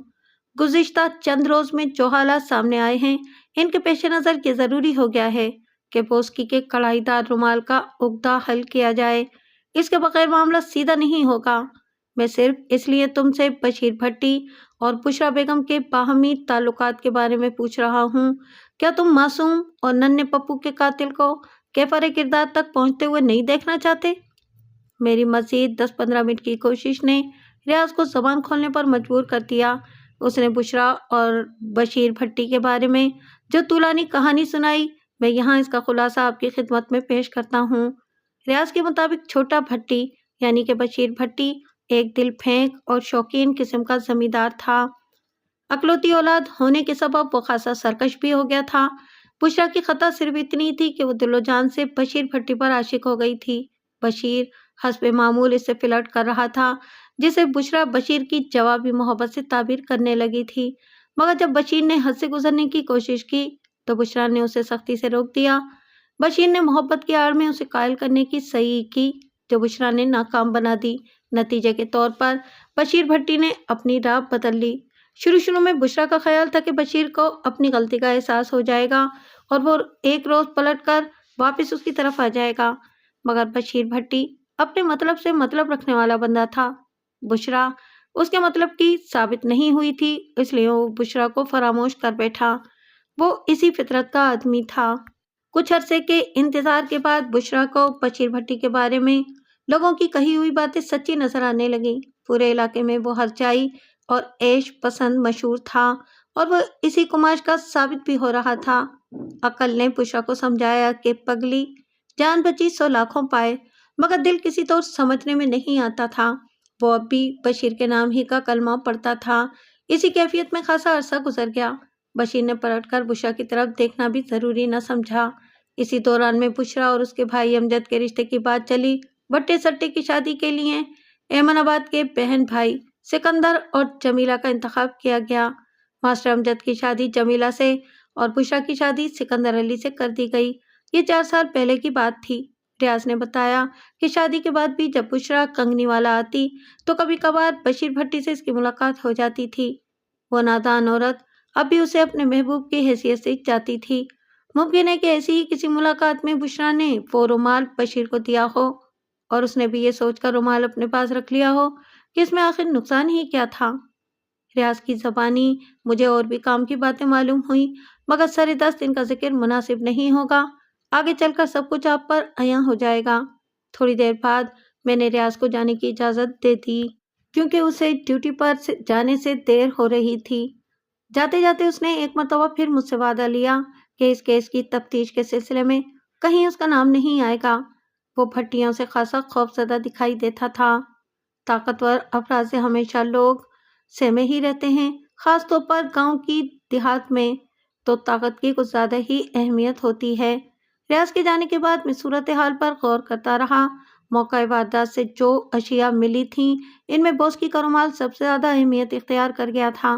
पहले सिकंदर अली और अज़ाब बाद रियाज ने इसे शनाख्त कर लिया था। ताहम दोनों ने इस रुमाल को 2 मुख्तलिफ अफराद से मंसूब किया था। फिर ये तजाद भी मिट गया जब बशीर भट्टी और बुशरा बेगम के ताल्लुकात सामने आए। अब मुमकिन सूरत हाल यही हो सकती थी कि वो रुमाल किसी मौके पर बुशरा ने बशीर भट्टी को दे दिया हो, लेकिन जाए वारदात पर इसकी मौजूदगी बशीर भट्टी को इस सिलसिले से नथी करती थी जो हामिद उर्फ पप्पू की मौत से मुतालिक था। गोया इस मामले में किसी हवाले से बशीर भी मुलविस हो सकता था। मैंने फैसला कर लिया कि पहली फुर्सत में बशीर भट्टी को चेक करना चाहिए। इससे एक भरपूर मुलाकात के बाद ही कोई नतीजा खैर बात सामने आ सकती थी। मैं इसी सोच विचार में गुम था कि हवलदार शुजात खान किसी काम से मेरे पास आया। जब वो वापस जाने लगा तो मैंने इससे एएसआई के बारे में पूछ लिया, क्या फरीद गौरी इस वक्त थाने में है? वो आज आया नहीं है मलिक साहब, हवलदार ने बताया। आया नहीं है का क्या मतलब? मैंने चौंक कर पूछा। उसने तो मुझे ना आने के बारे में कुछ नहीं बताया था। हवलदार बोला, बस जी इसे अचानक ही छुट्टी करना पड़ गई। उसके बेटे की तबीयत ठीक नहीं, इसलिए। क्या हुआ उसके बेटे की तबीयत को? गर्मी का मौसम है मलिक साहब, हो गई होगी कुछ ऊंच नीच। अगर खुदा न खास्ता एएसआई फरीद गौरी के बेटे के साथ कोई बड़ा मसला नहीं था तो मुझे उम्मीद थी कि फरीद थाने जरूर आएगा। वो ड्यूटी के मामले में तो निहायत ही सख्त उसूल का कायल था, खासतौर पर जब कोई अहम मामला ज़ेरे तफ्तीश हो। यही सोचकर मैं उसका इंतज़ार करने लगा। मेरा इंतज़ार दोपहर के बाद रंग ले आया। लगभग 2 बजे एएसआई थाने पहुंच गया। वो सीधा मेरे पास ही आया था। मैंने सबसे पहले उसके बेटे के बारे में दरियाफ्त किया। क्या हो गया तुम्हारे बेटे को? शायद लू लग गई है मलिक साहब। मैं इसे डॉक्टर के पास ले गया था। डॉक्टर ने दवा दे दी है और बताया कि तशवीश की कोई बात नहीं, इंशाल्लाह शाम तक इसकी तबीयत संभल जाएगी। अल्लाह करे ऐसा ही हो, मैंने दुआई अंदाज में कहा। बस जी मलिक साहब, वो भराई हुई आवाज़ में बोला, मेरा एक ही बेटा है, खुदा इसे नजर बद से बचाए। मैंने पुरसोच अंदाज में कहा, हाँ भाई, औलाद का दुख कोई साहिबे औलाद ही महसूस कर सकता है। मलिक साहब, वो चौंक गया, फिर पूछने लगा, पप्पू वाले मामले में कोई मजीद पेशरफ्त हुई? मैंने फरीद गौरी को रियाज से होने वाली गुफ्तगू का खुलासा सुना दिया। पूरी बात सुनने के बाद वो जोशीले लहजे में बोला, ये तो बहुत बड़ी कामयाबी है मलिक साहब। हाँ, कहते तो तुम ठीक हो, मैंने पुरख्याल अंदाज में कहा, मगर सही सूरत हाल उस वक्त सामने आएगी जब हम बशीर भट्टी से एक भरपूर मुलाकात कर लेंगे। तो फिर देर किस बात की है मलिक साहब? वो हाथ पर हाथ मारते हुए बोला, कंगनी वाला कौन सा दूर है, अभी चलते हैं वहाँ और देख लेते हैं बशीर भट्टी को भी। फिलहाल तुम्हारा क्या प्रोग्राम है? मैंने एक ख्याल के तहत पूछा। जो आपका प्रोग्राम वही मेरा प्रोग्राम मलिक साहब। मैं बच्चे के बारे में पूछ रहा हूँ। तुम आज ड्यूटी करोगे या वापस घर जाओगे? वो बोला, मैं ड्यूटी पर आ गया हूँ तो ड्यूटी ही करूँगा जनाब। हाँ, अलबत्ता रात को ज़रा जल्दी चला जाऊँगा। बस तो फिर ठीक है, मैंने कहा, हम अभी थोड़ी देर में कंगनी वाला के लिए निकलते हैं। इसके बाद میں نے جلدی جلدی دوپہر کے کھانے کو نمٹایا اور ASI کے ساتھ تھانے سے نکل آیا۔ GT روڈ سے ہم ایک ٹانگے میں بیٹھے اور سپہر کے وقت افتخار بھٹی کی رہائش گاہ پر پہنچ گئے۔ افتخار بھٹی نے بڑے طباق سے ہمارا استقبال کیا، ہمیں گھر کے اندر لے گیا اور وسیع اور اس بیٹھک میں بٹھا دیا۔ مذکورہ بیٹھک قیمتی اشیاء سے آراستہ تھی، جس سے افتخار بھٹی کی دولت اور حسن ذوق کا پتہ چلتا تھا۔ ہم اس وقت اپنی مخصوص وردی میں تھے۔ رسمی علیق سلیق کے بعد میں نے افتخار بھٹی کو بتایا کہ ہم اس کے صاحبزادے بشیر بھٹی سے ملنے آئے ہیں۔ وہ سنجیدہ ہوتے ہوئے بولا، خیریت تو ہے ملک صاحب؟ بس خیریت ہی سمجھیں، میں نے گول مول جواب دیا۔ کوئی ایسی ویسی بات تھی تو بشیر کو تھانے بلوا لیا ہوتا۔ افتخار بھٹی نے کہا، آپ کو زحمت کرنے کی کیا ضرورت تھی؟ میں نے کہا، اگر ضرورت محسوس ہوئی تو اسے تھانے بھی بلا لیں گے بھٹی صاحب۔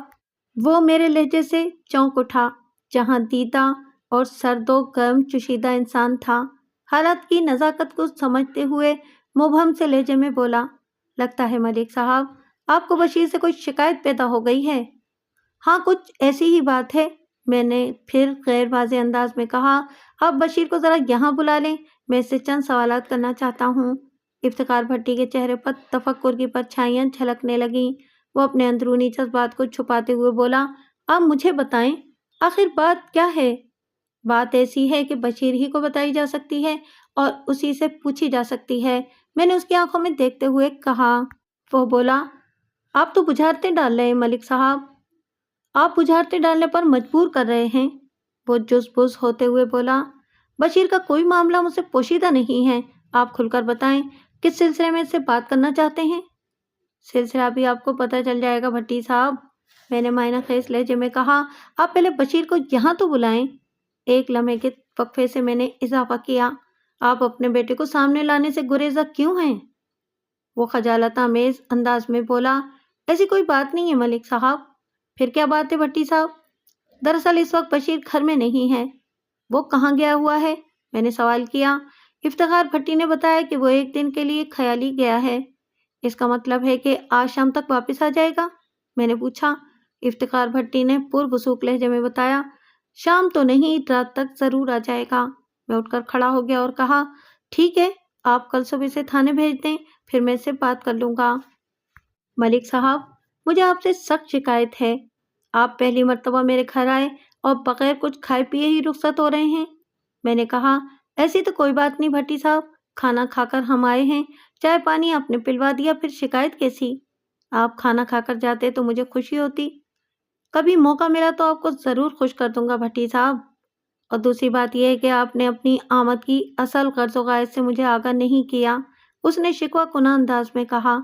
کیا ہی اچھا ہوتا اگر آپ مجھے اصل معاملے کے بارے میں بتا دیتے۔ یقین کریں، اگر بشیر کسی غیر قانونی معاملے میں ملوث ہے یا اس نے قانون شکنی کی ہے تو میں آپ کے ساتھ بھرپور تعاون کروں گا۔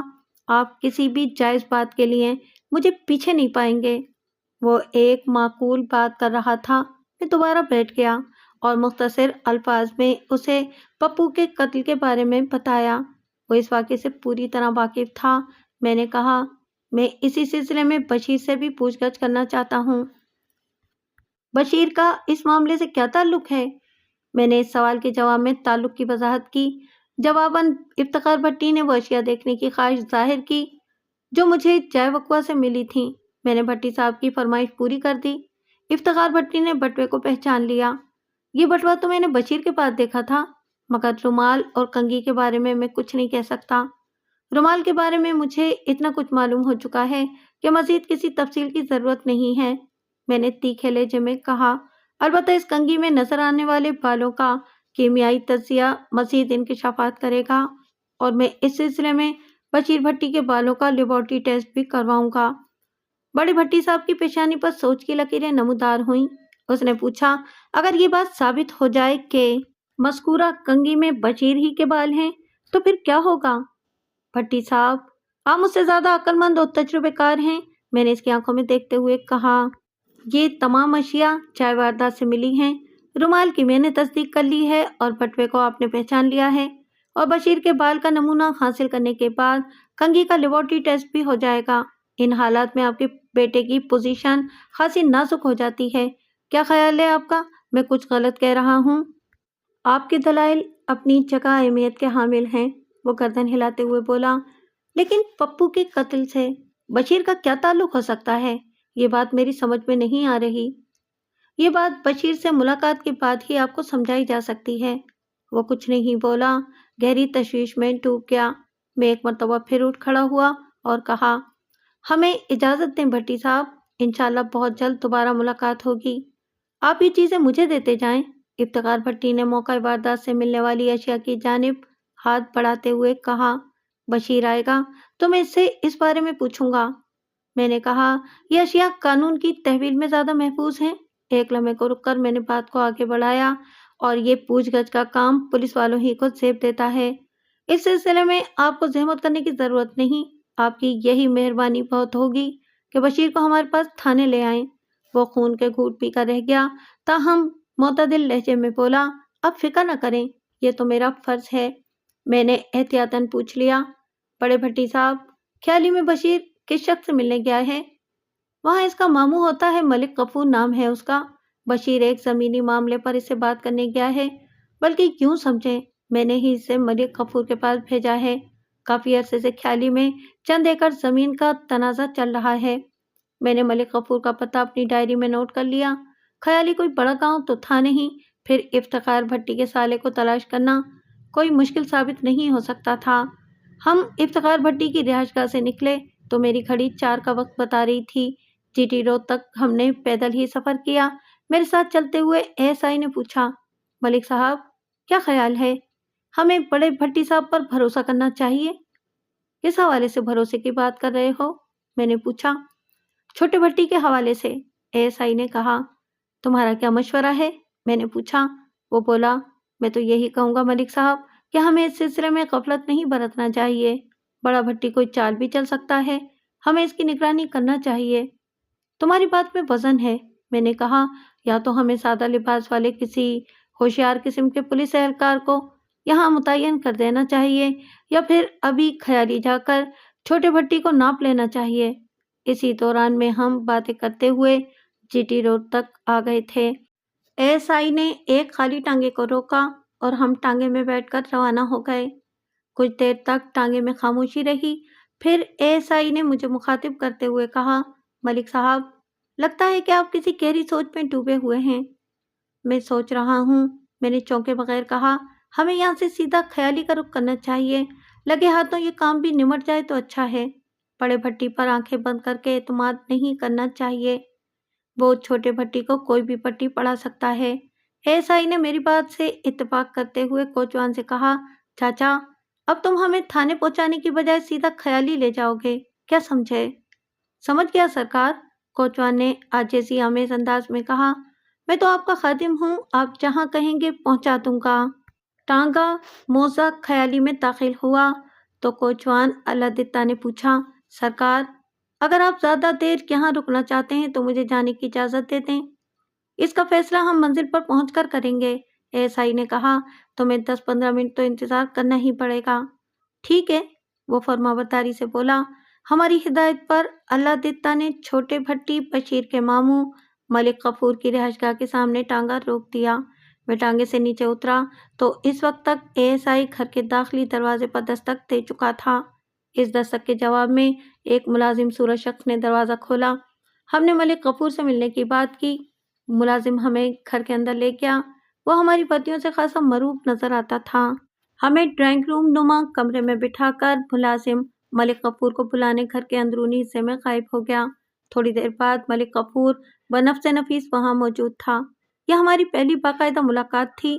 رسمی الیگ سلیگ کے بعد ملک غفور نے ہماری خاطر و مدارات کے لیے احکامات صادر کرنے کا ارادہ کیا ہی تھا کہ میں نے اسے روک دیا۔ ملک صاحب، میں نے اسے مخاطب کرتے ہوئے کہا، خاطر تواضع ادھار رہی، اس وقت میں ڈیوٹی پر ہوں اور ایک نہایت ہی ضروری کام سے آپ کے پاس آیا ہوں، پھر بھی کچھ نہ کچھ تو ہونا ہی چاہیے۔ میں نے کہا، نا اس وقت نہیں، میں نے قدرے سخت لہجے میں کہا، یہ میرا آپ سے وعدہ ہے کہ پھر کبھی باقاعدہ پروگرام بنا کر میں آپ کے دولت خانہ پر دعوت کھانے آؤں گا۔ وہ دوستانہ انداز میں بولا، میں آپ کو ناراض تو نہیں کر سکتا ملک صاحب، جیسے آپ کی مرضی، حکم کریں، میرے پاس آنے کی زحمت کیوں کی، میں آپ کے لیے کیا کر سکتا ہوں؟ میں نے نہایت مختصر الفاظ میں اسے پپو کو پیش آنے والے لرزہ خیز واقعے کو سنایا اور کہا، میں اسی سلسلے میں آپ کے پاس آیا ہوں۔ تفتیش کی گاڑی ایک خاص مقام پر آ کر رک گئی ہے۔ وہ بولا، میں اس بچے کے بہیمانہ قتل کے بارے میں سن چکا ہوں، لیکن میں ابھی تک یہ سمجھنے سے قاصر ہوں کہ اس سلسلے میں آپ کی کیا مدد کر سکتا ہوں۔ آپ کی تفتیش کی گاڑی کے لیے میں کیا تعاون پیش کروں ملک صفدر حیات صاحب؟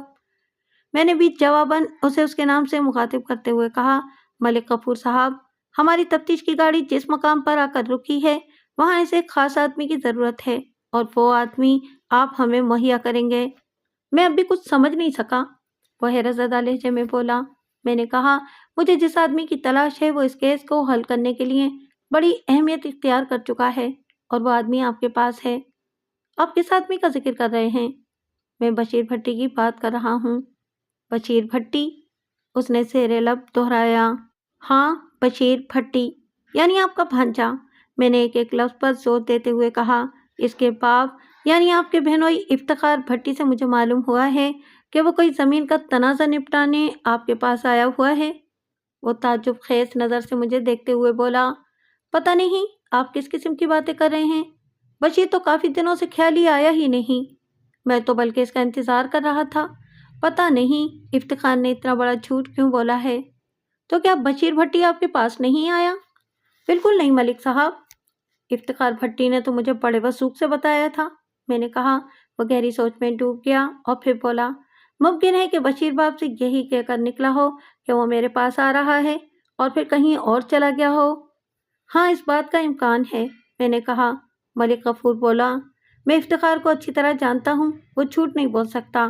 آج کل کی اولاد اپنے باپ کی بھی باپ ہوتی جا رہی ہے۔ مجھے یقین ہے کہ بشیر نے افتخار کو یہی کہا ہوگا کہ وہ میرے پاس آ رہا ہے، خود کہیں اور نکل گیا ہوگا۔ افتخار کا تو صرف ایک ہی بیٹا ہے، میں تو تین کو بھگت رہا ہوں۔ میں نے ملک غفور سے پوچھا، آپ کے خیال میں بشیر بھٹی کہاں جا سکتا ہے؟ میں اس سلسلے میں کوئی خیال ظاہر نہیں کر سکتا، وہ معذرت خواہ انداز میں بولا۔ پھر مجھ سے پپو کو پیش آنے والے سانحے اور بشیر بھٹی کی مطلوبی کے بارے میں مختلف سوالات کرنے لگا۔ میں نے جس حد تک مناسب سمجھا اسے تفصیل سے آگاہ کر دیا۔ واپسی پر بھی ہم نے الدتہ کوچوان کا ٹانگا ہی استعمال کیا اور تھانہ صدر آ گئے۔ تھانے آتے ہی میں اپنے کمرے میں آ کر بیٹھ گیا۔ فرید غوری بھی ایک کرسی کھینچ کر بیٹھ گیا۔ ٹھنڈے پانی کی دو گلاس پینے کے بعد ہم ایک مرتبہ پھر پپو مرڈر کیس اور اس میں مطلوب چھوٹے بھٹی کے بارے میں گفتگو کرنے لگے۔ ایس آئی فرید غوری نے کہا، آپ کا کیا اندازہ ہے ملک صاحب، بڑے بھٹی نے دروگوئی سے کام لیا ہے یا چھوٹا بھٹی واقعی چکر چلا کر خیالی کے بجائے کہیں اور چلا گیا ہے؟ دونوں میں سے کوئی بھی بات ہو سکتی ہے، میں نے کہا، لیکن سب سے اہم بات یہ ہے کہ ہمیں جلد سے جلد بشیر بھٹی تک پہنچنا ہوگا۔ پھر آپ کے ذہن میں کوئی پلان بھی ہوگا؟ ہاں، میں نے اس بارے میں خوب اچھی طرح سوچ لیا ہے، میں نے حتمی لہجے میں کہا۔ افتخار بھٹی کے مطابق آج شام میں یا رات کو بشیر نے واپس آنے کو کہا تھا۔ اس بحث میں پڑے بغیر کہ وہ خیالی نہیں کہیں اور گیا تھا۔ یہ بات وثوق سے کہی جا سکتی ہے کہ وہ آج ہی واپس کنگنی والا آئے گا۔ میں ایک لمحے کو خاموش ہو کر فرید غوری کے چہرے کے تاثرات کا جائزہ لینے لگا، پھر کہا، میں نے فیصلہ کیا ہے کہ آج رات 10 بجے کے بعد ہم دوبارہ افتخار بھٹی کے گھر جائیں گے، پھر بشیر بھٹی سے بھی دو ہاتھ کر لیں گے۔ یہ بالکل حالات کے مطابق ہے، وہ سراہنے والے انداز میں بولا۔ ہم نے افتخار بھٹی سے کہا تھا کہ وہ کل صبح بشیر کو تھانے بھیج دیں، اس لیے وہ رات بھر تو ہماری طرف سے مطمئن ہی رہے گا، ہمیں اپنے مقصد میں کامیابی ہو جائے گی۔ مجھے بھی یہی امید ہے، میں نے کہا، مگر اس سلسلے میں ایک بات مجھے پریشان کر رہی ہے۔ وہ کیا ملک صاحب؟ اس مشن میں تم میرے ساتھ نہیں ہوگے؟ وہ کیوں جناب؟ وہ حیرت سے بولا۔ وہ اس لیے کہ آج تمہیں ذرا جلدی گھر جانا ہے، میں نے یاد دہانی کے انداز میں کہا۔ تمہارا بیٹا بیمار ہے، کیا تم اسے بھول گئے؟ وہ پیشانی پر ہاتھ مارتے ہوئے بولا۔ واقعی ملک صاحب، وہ پیشانی پر ہاتھ مارتے ہوئے بولا، واقعی ملک صاحب، میں اس بھاگ دوڑ میں بیٹے کی بیماری کو تو بھلا ہی بیٹھا تھا۔ خیر، اس کا بھی ایک حل ہے۔ میں فرید غوری کی فرض شناسی اور اپنے کام سے لگن سے بے حد متاثر ہوا۔ مجھے امید تھی کہ وہ آگے چل کر بہت ترقی کرے گا۔ میں نے کہا، فرید، تم کس مسئلے کا حل بتا رہے ہو؟ وہ بولا، میں رات میں آپ کے ساتھ کنگنی والا جا سکتا ہوں۔ وہ کس طرح؟ میں نے پوچھا۔ اس نے بتایا، وہ اس طرح ملک صاحب کہ میں ابھی ایک چکر اپنے گھر کا لگا لیتا ہوں، بیٹے کی خیر خیریت بھی معلوم ہو جائے گی، اور اگر ضرورت محسوس ہوئی تو میں اسے دوبارہ ڈاکٹر کو بھی دکھا دوں گا۔ مغرب کے بعد میں واپس تھانے آ جاؤں گا۔ آپ کا کیا خیال ہے؟ تمہاری تجویز تو معقول ہے فرید، میں نے سر ہلاتے ہوئے کہا، مگر میرا خیال ہے کہ تمہیں بیمار بیٹے کو اس طرح نظر انداز نہیں کرنا چاہیے۔ وہ میری بات کو سنی انسنی کرتے ہوئے بولا، آپ رات کو 9 بجے سے پہلے تو نہیں نکلیں گے نا؟ اس کی دلچسپی اور ہمت کو دیکھتے ہوئے مجھے ہتھیار پھینکنا پڑے۔ میں نے کہا، ٹھیک ہے فرید، میں رات 10 بجے تک تمہارا انتظار کروں گا، اس کے بعد ہی تھانے سے روانہ ہوں گا۔ اللہ تمہارے بچے کو صحت دے۔ وہ میرا شکریہ ادا کر کے رخصت ہو گیا۔ ایسائی فرید خوری نے اپنے پیشے سے جس اخلاص کا مظاہرہ کیا تھا وہ بہت کم پولیس اہلکاروں میں نظر آتا ہے۔ رات 9:15 بجے فرید خوری تھانے میں موجود تھا۔ میرے استفسار پر اس نے بتایا کہ بیٹا ٹھیک ہو چکا ہے، وہ کھانا کھا کر آیا تھا۔ میں نے کہا، فرید، ہم سادہ لباس میں کنگنی والا جائیں گے۔ ٹھیک ہے ملک صاحب، وہ سادہ لہجے میں بولا، اور اس انتظام کے ساتھ جائیں گے کہ اگر ضرورت پڑی تو بشیر بھٹی کو گرفتار کر کے اپنے ساتھ تھانے لے آئیں گے۔ میں نے کہا، تم میرا مطلب سمجھ رہے ہو نا؟ جی ملک صاحب، وہ اس بات میں سر ہلاتے ہوئے بولا، جس قسم کی صورتحال چل رہی ہے اس میں کچھ بھی ہو سکتا ہے۔ میں اپنے ساتھ گرفتاری کا پورا بندوبست لے کر جاؤں گا، آپ اس سلسلے میں بے فکر ہو جائیں۔ ہم اسی موضوع پر کچھ دیر بات کرتے رہے۔ ایس آئی نے پوچھا، کیا ہمارے ساتھ کوئی کانسٹیبل وغیرہ بھی جائے گا؟ کیا تم اس کی ضرورت محسوس کرتے ہو؟ میں نے تیکھے انداز میں دریافت کیا۔ وہ نفی میں گردن ہلاتے ہوئے بولا، نہیں ملک صاحب، میرا خیال ہے کہ آپ کی دعا اور حکم سے میں ہر قسم کی صورتحال سے نمٹ لوں گا۔ بس تو پھر ہم دونوں ہی اس مشن کے لیے کافی ہوں گے، میں نے حتمی لہجے میں کہا۔ ٹھیک 10 بجے رات ہم تھانے سے نکلے اور 10:30 بجے ہم افتخار بھٹی کے گھر میں موجود تھے۔ افتخار بھٹی ہمیں دوبارہ اپنے روبرو دیکھ کر ذرا پریشان ہوا، مگر اگلے ہی لمحے وہ خود کو سنبھال چکا تھا۔ دوستانہ لہجے میں بولا، اگر آپ دوبارہ زحمت نہ بھی کرتے تو میں صبح بشیر کو لے کر آپ کے پاس تھانے آ جاتا۔ بہرحال وہ اس وقت گھر میں موجود ہے، میں ابھی اسے یہاں بلاتا ہوں۔ میں نے دانستہ یہ ظاہر نہیں کیا کہ ہم خیالی بھی گئے تھے۔ میں نے کہا، وہ خیالی سے کب واپس آیا ہے؟ مغرب سے کچھ دیر بعد، اس نے جواب دیا۔ کیا آپ نے اسے ہماری آمد کا ذکر کیا تھا؟ ظاہر ہے اس سلسلے میں اس سے پوچھ گچھ تو کرنا ہی تھی نا، افتخار بھٹی نے کہا۔ میں نے پوچھا، پھر اس نے کوئی مفید بات بتائی؟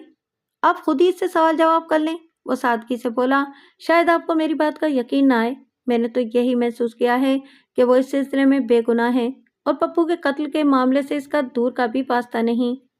ٹھیک ہے، آپ اسے یہاں بلا لیں، میں نے کہا، میں خود اس سے بات کر لیتا ہوں۔ وہ بولا، میں اسے بلاتا ہوں، مگر اب کوئی تکلف نہیں چلے گا، رات کا کھانا آپ کو میرے ساتھ کھانا ہوگا۔ میں ایک مرتبہ پھر آپ سے معذرت چاہوں گا، میں نے کہا، ہم رات کا کھانا کھا کر تھانے سے نکلے ہیں۔ میں نے کہا، آپ کسی قسم کے تردد میں نہ پڑیں اور برائے مہربانی بشیر بھٹی کو یہاں لے آئیں۔ وہ خاموشی سے گھر کے اندرونی حصے میں غائب ہو گیا۔ تھوڑی دیر بعد ایک ملازمہ ہاتھ میں ٹرے اٹھائے بیٹھک میں داخل ہوئی۔ ٹرے میں دودھ سے بھرے ہوئے 2 کنگ سائز گلاس نظر آ رہے تھے۔ ملازمہ وہ ٹرے میز پر رکھتے ہوئے بولی، یہ بھٹی صاحب نے آپ کے لیے بھیجے ہیں۔ اتنا کہہ کر وہ بیٹھک سے نکل گئی۔ ایس آئی نے سوالیہ نگاہ سے مجھے دیکھا۔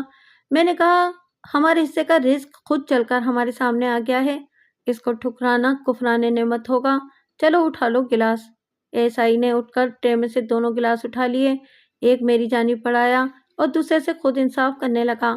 ہم نے خالی گلاس واپس ٹرے میں رکھے ہی تھے کہ بڑے بھٹی صاحب اپنے صاحبزادے بشیر بھٹی کے ساتھ بیٹھک میں داخل ہوئے۔ بشیر کو دیکھ کر میں چونک اٹھا۔ مجھے یوں محسوس ہوا جیسے میں نے اسے پہلے بھی کہیں دیکھ رکھا ہو۔ فوری طور پر میری یادداشت نے میرا ساتھ نہیں دیا۔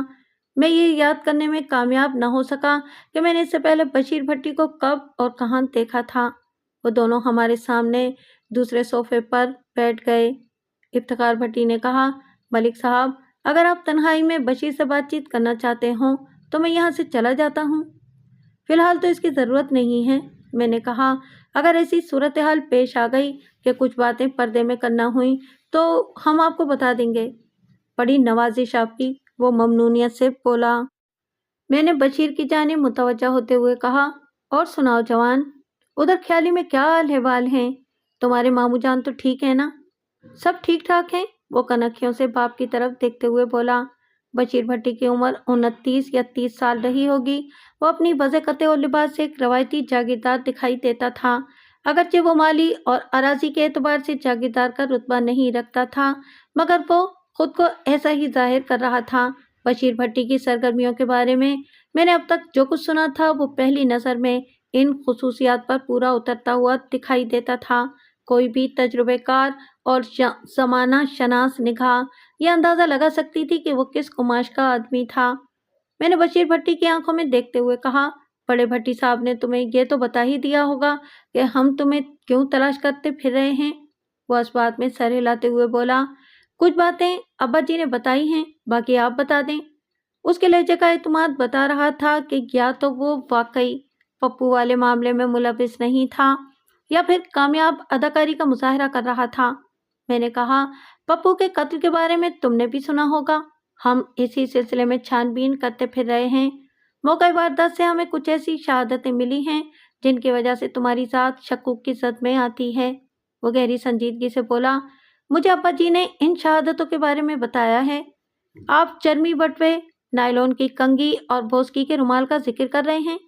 अब मैंने इस बात में सर हिलाया और कहा, वो तमाम अशिया मैं अपने साथ लेकर आया हूँ। फिर मैंने मस्कूरा बटवा, कंगी और रुमाल अपनी जेब में से निकालकर बशीर भट्टी को दिखाया और कहा, ये तमाम चीज़ें तुम्हारी ही हैं ना? इसने तस्लीम कर लिया, जी थानेदार साहब, ये चीज़ें मेरी ही हैं। इन अशिया के जाए वक़ुआ पर पाए जाने का मतलब समझते हो? मैंने तेज़ नज़र से इसे घूरा। मैं आपका मतलब बखूबी समझ रहा हूँ। वो बड़ी रसान से बोला, मगर इस सिलसिले में मैं आपकी खिदमत में कुछ अर्ज़ करना चाहता हूँ। मैंने पूरी तवज्जो से उसकी तरफ देखते हुए कहा, कहो, क्या कहना चाहते हो? मैं सुन रहा हूँ।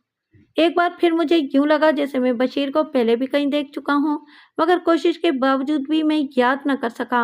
वो सादा से लहजे में मुझे बता रहा था, थानेदार साहब, मेरा बटवा पिछले महीने किसी जेब कतरे ने पार कर लिया था। ये रुमाल और कंगी इसी बटवे के अंदर मौजूद थी।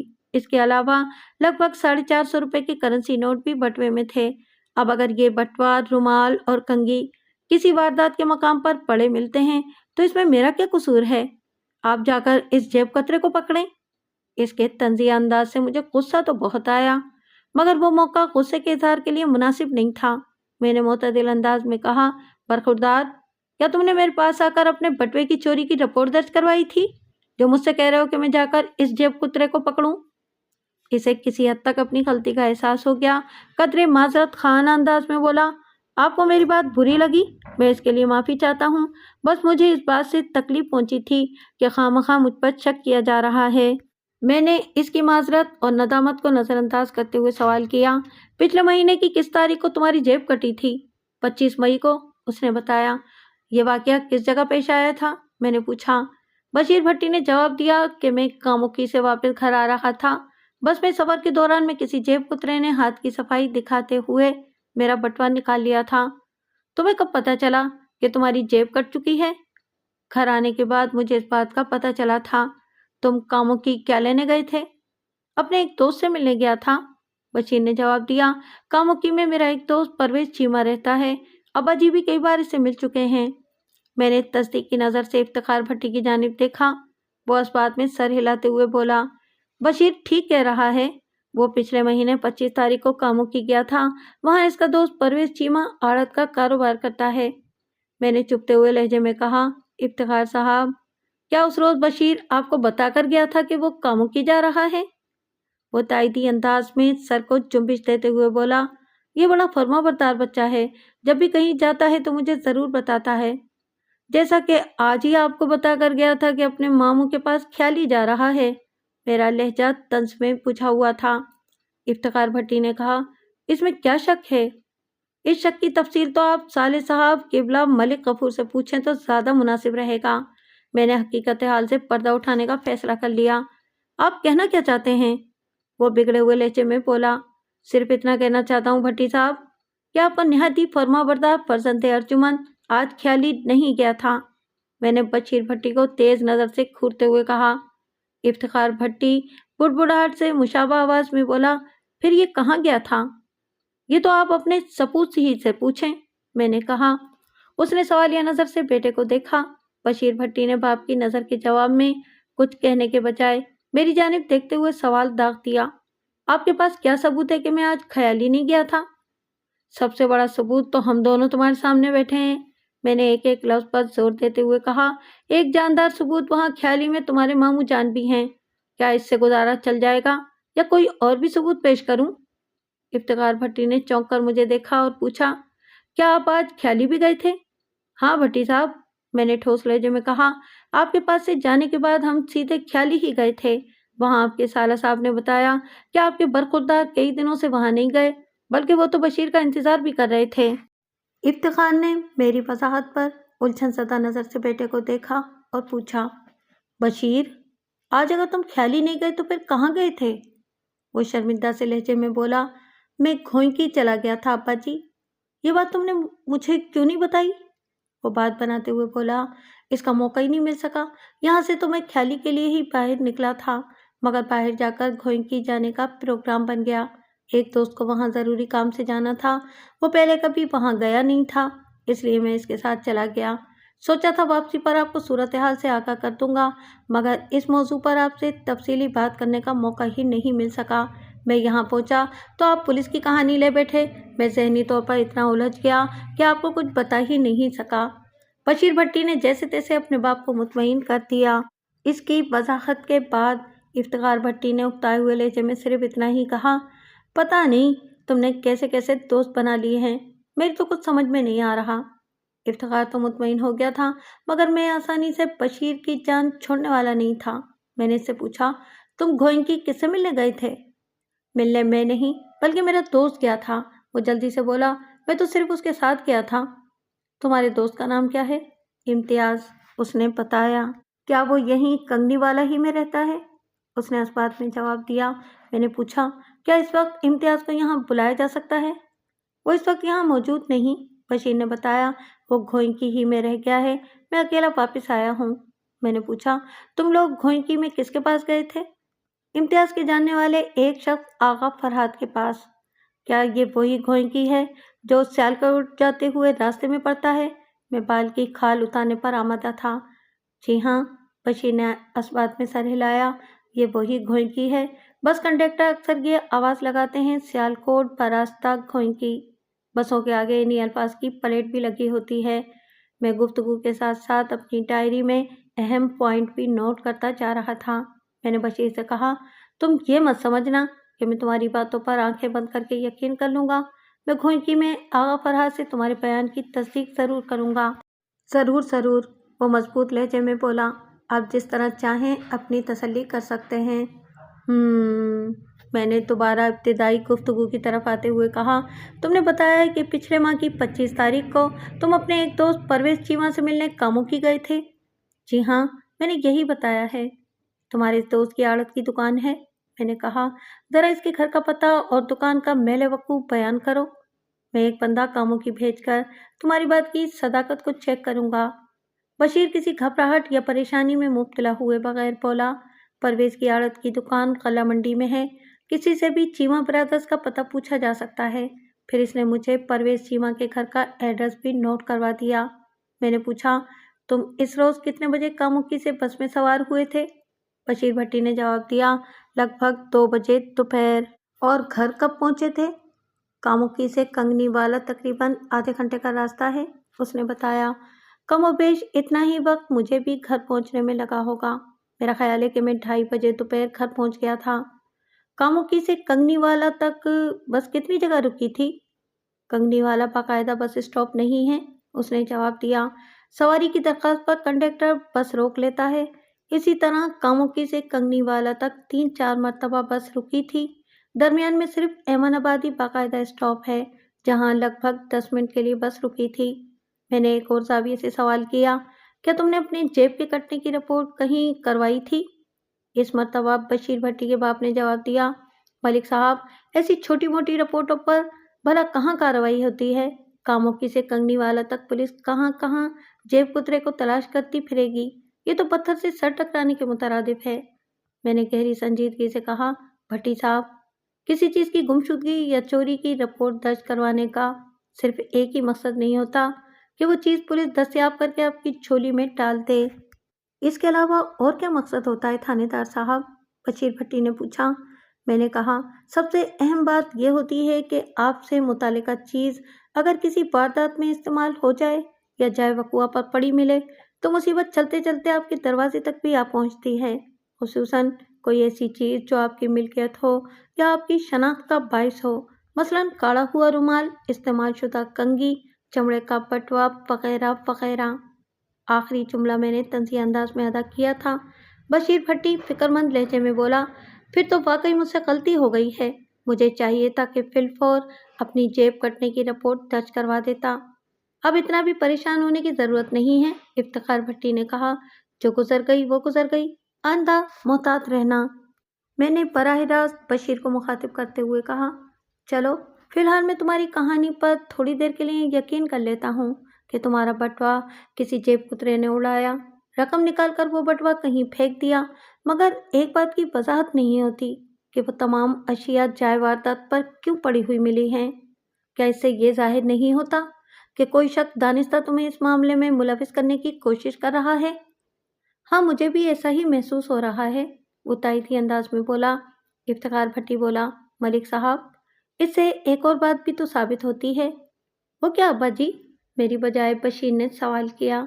चाय वारदात पर बशीर से मुतालिक चीज़ों का पाया जाना यह भी तो साबित करता है कि इस मामले में बशीर किसी भी तौर मुलविस नहीं है, इफ्तिखार भट्टी ने मुतल्लिल अंदाज में कहा।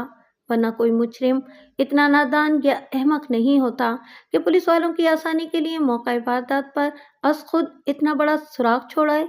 मुझे भी यही लगता है कि बशीर के किसी दुश्मन ने ये चाल चली है। इफ्तिखार भट्टी की दलील को रद्द नहीं किया जा सकता था। मैंने पूछा, क्या मुझे बशीर के दुश्मनों का नाम बताएंगे ताकि मैं तफ्तीश की गाड़ी को आगे बढ़ा सकूं? मैं दानिस्ता ताउनामेज़ गुफ्तगू कर रहा था। मैंने सिर्फ यही तासुर देना चाहता था कि बशीर पर अब मुझे ज़रा भी शक नहीं रहा। इस तरह मैं बेहतर तौर पर इनसे और खुसूसन बशीर से काम की बात उगलवा सकता था। शायद इसके मुंह से कोई ऐसी बात निकल जाती जो मेरे लिए मुफीद और कारआमद साबित होती। इफ्तिखार भट्टी ने कहा, हर इंसान के दोस्त और दुश्मन तो होते ही हैं, लेकिन मैं खामखा किसी का नाम नहीं लेना चाहता।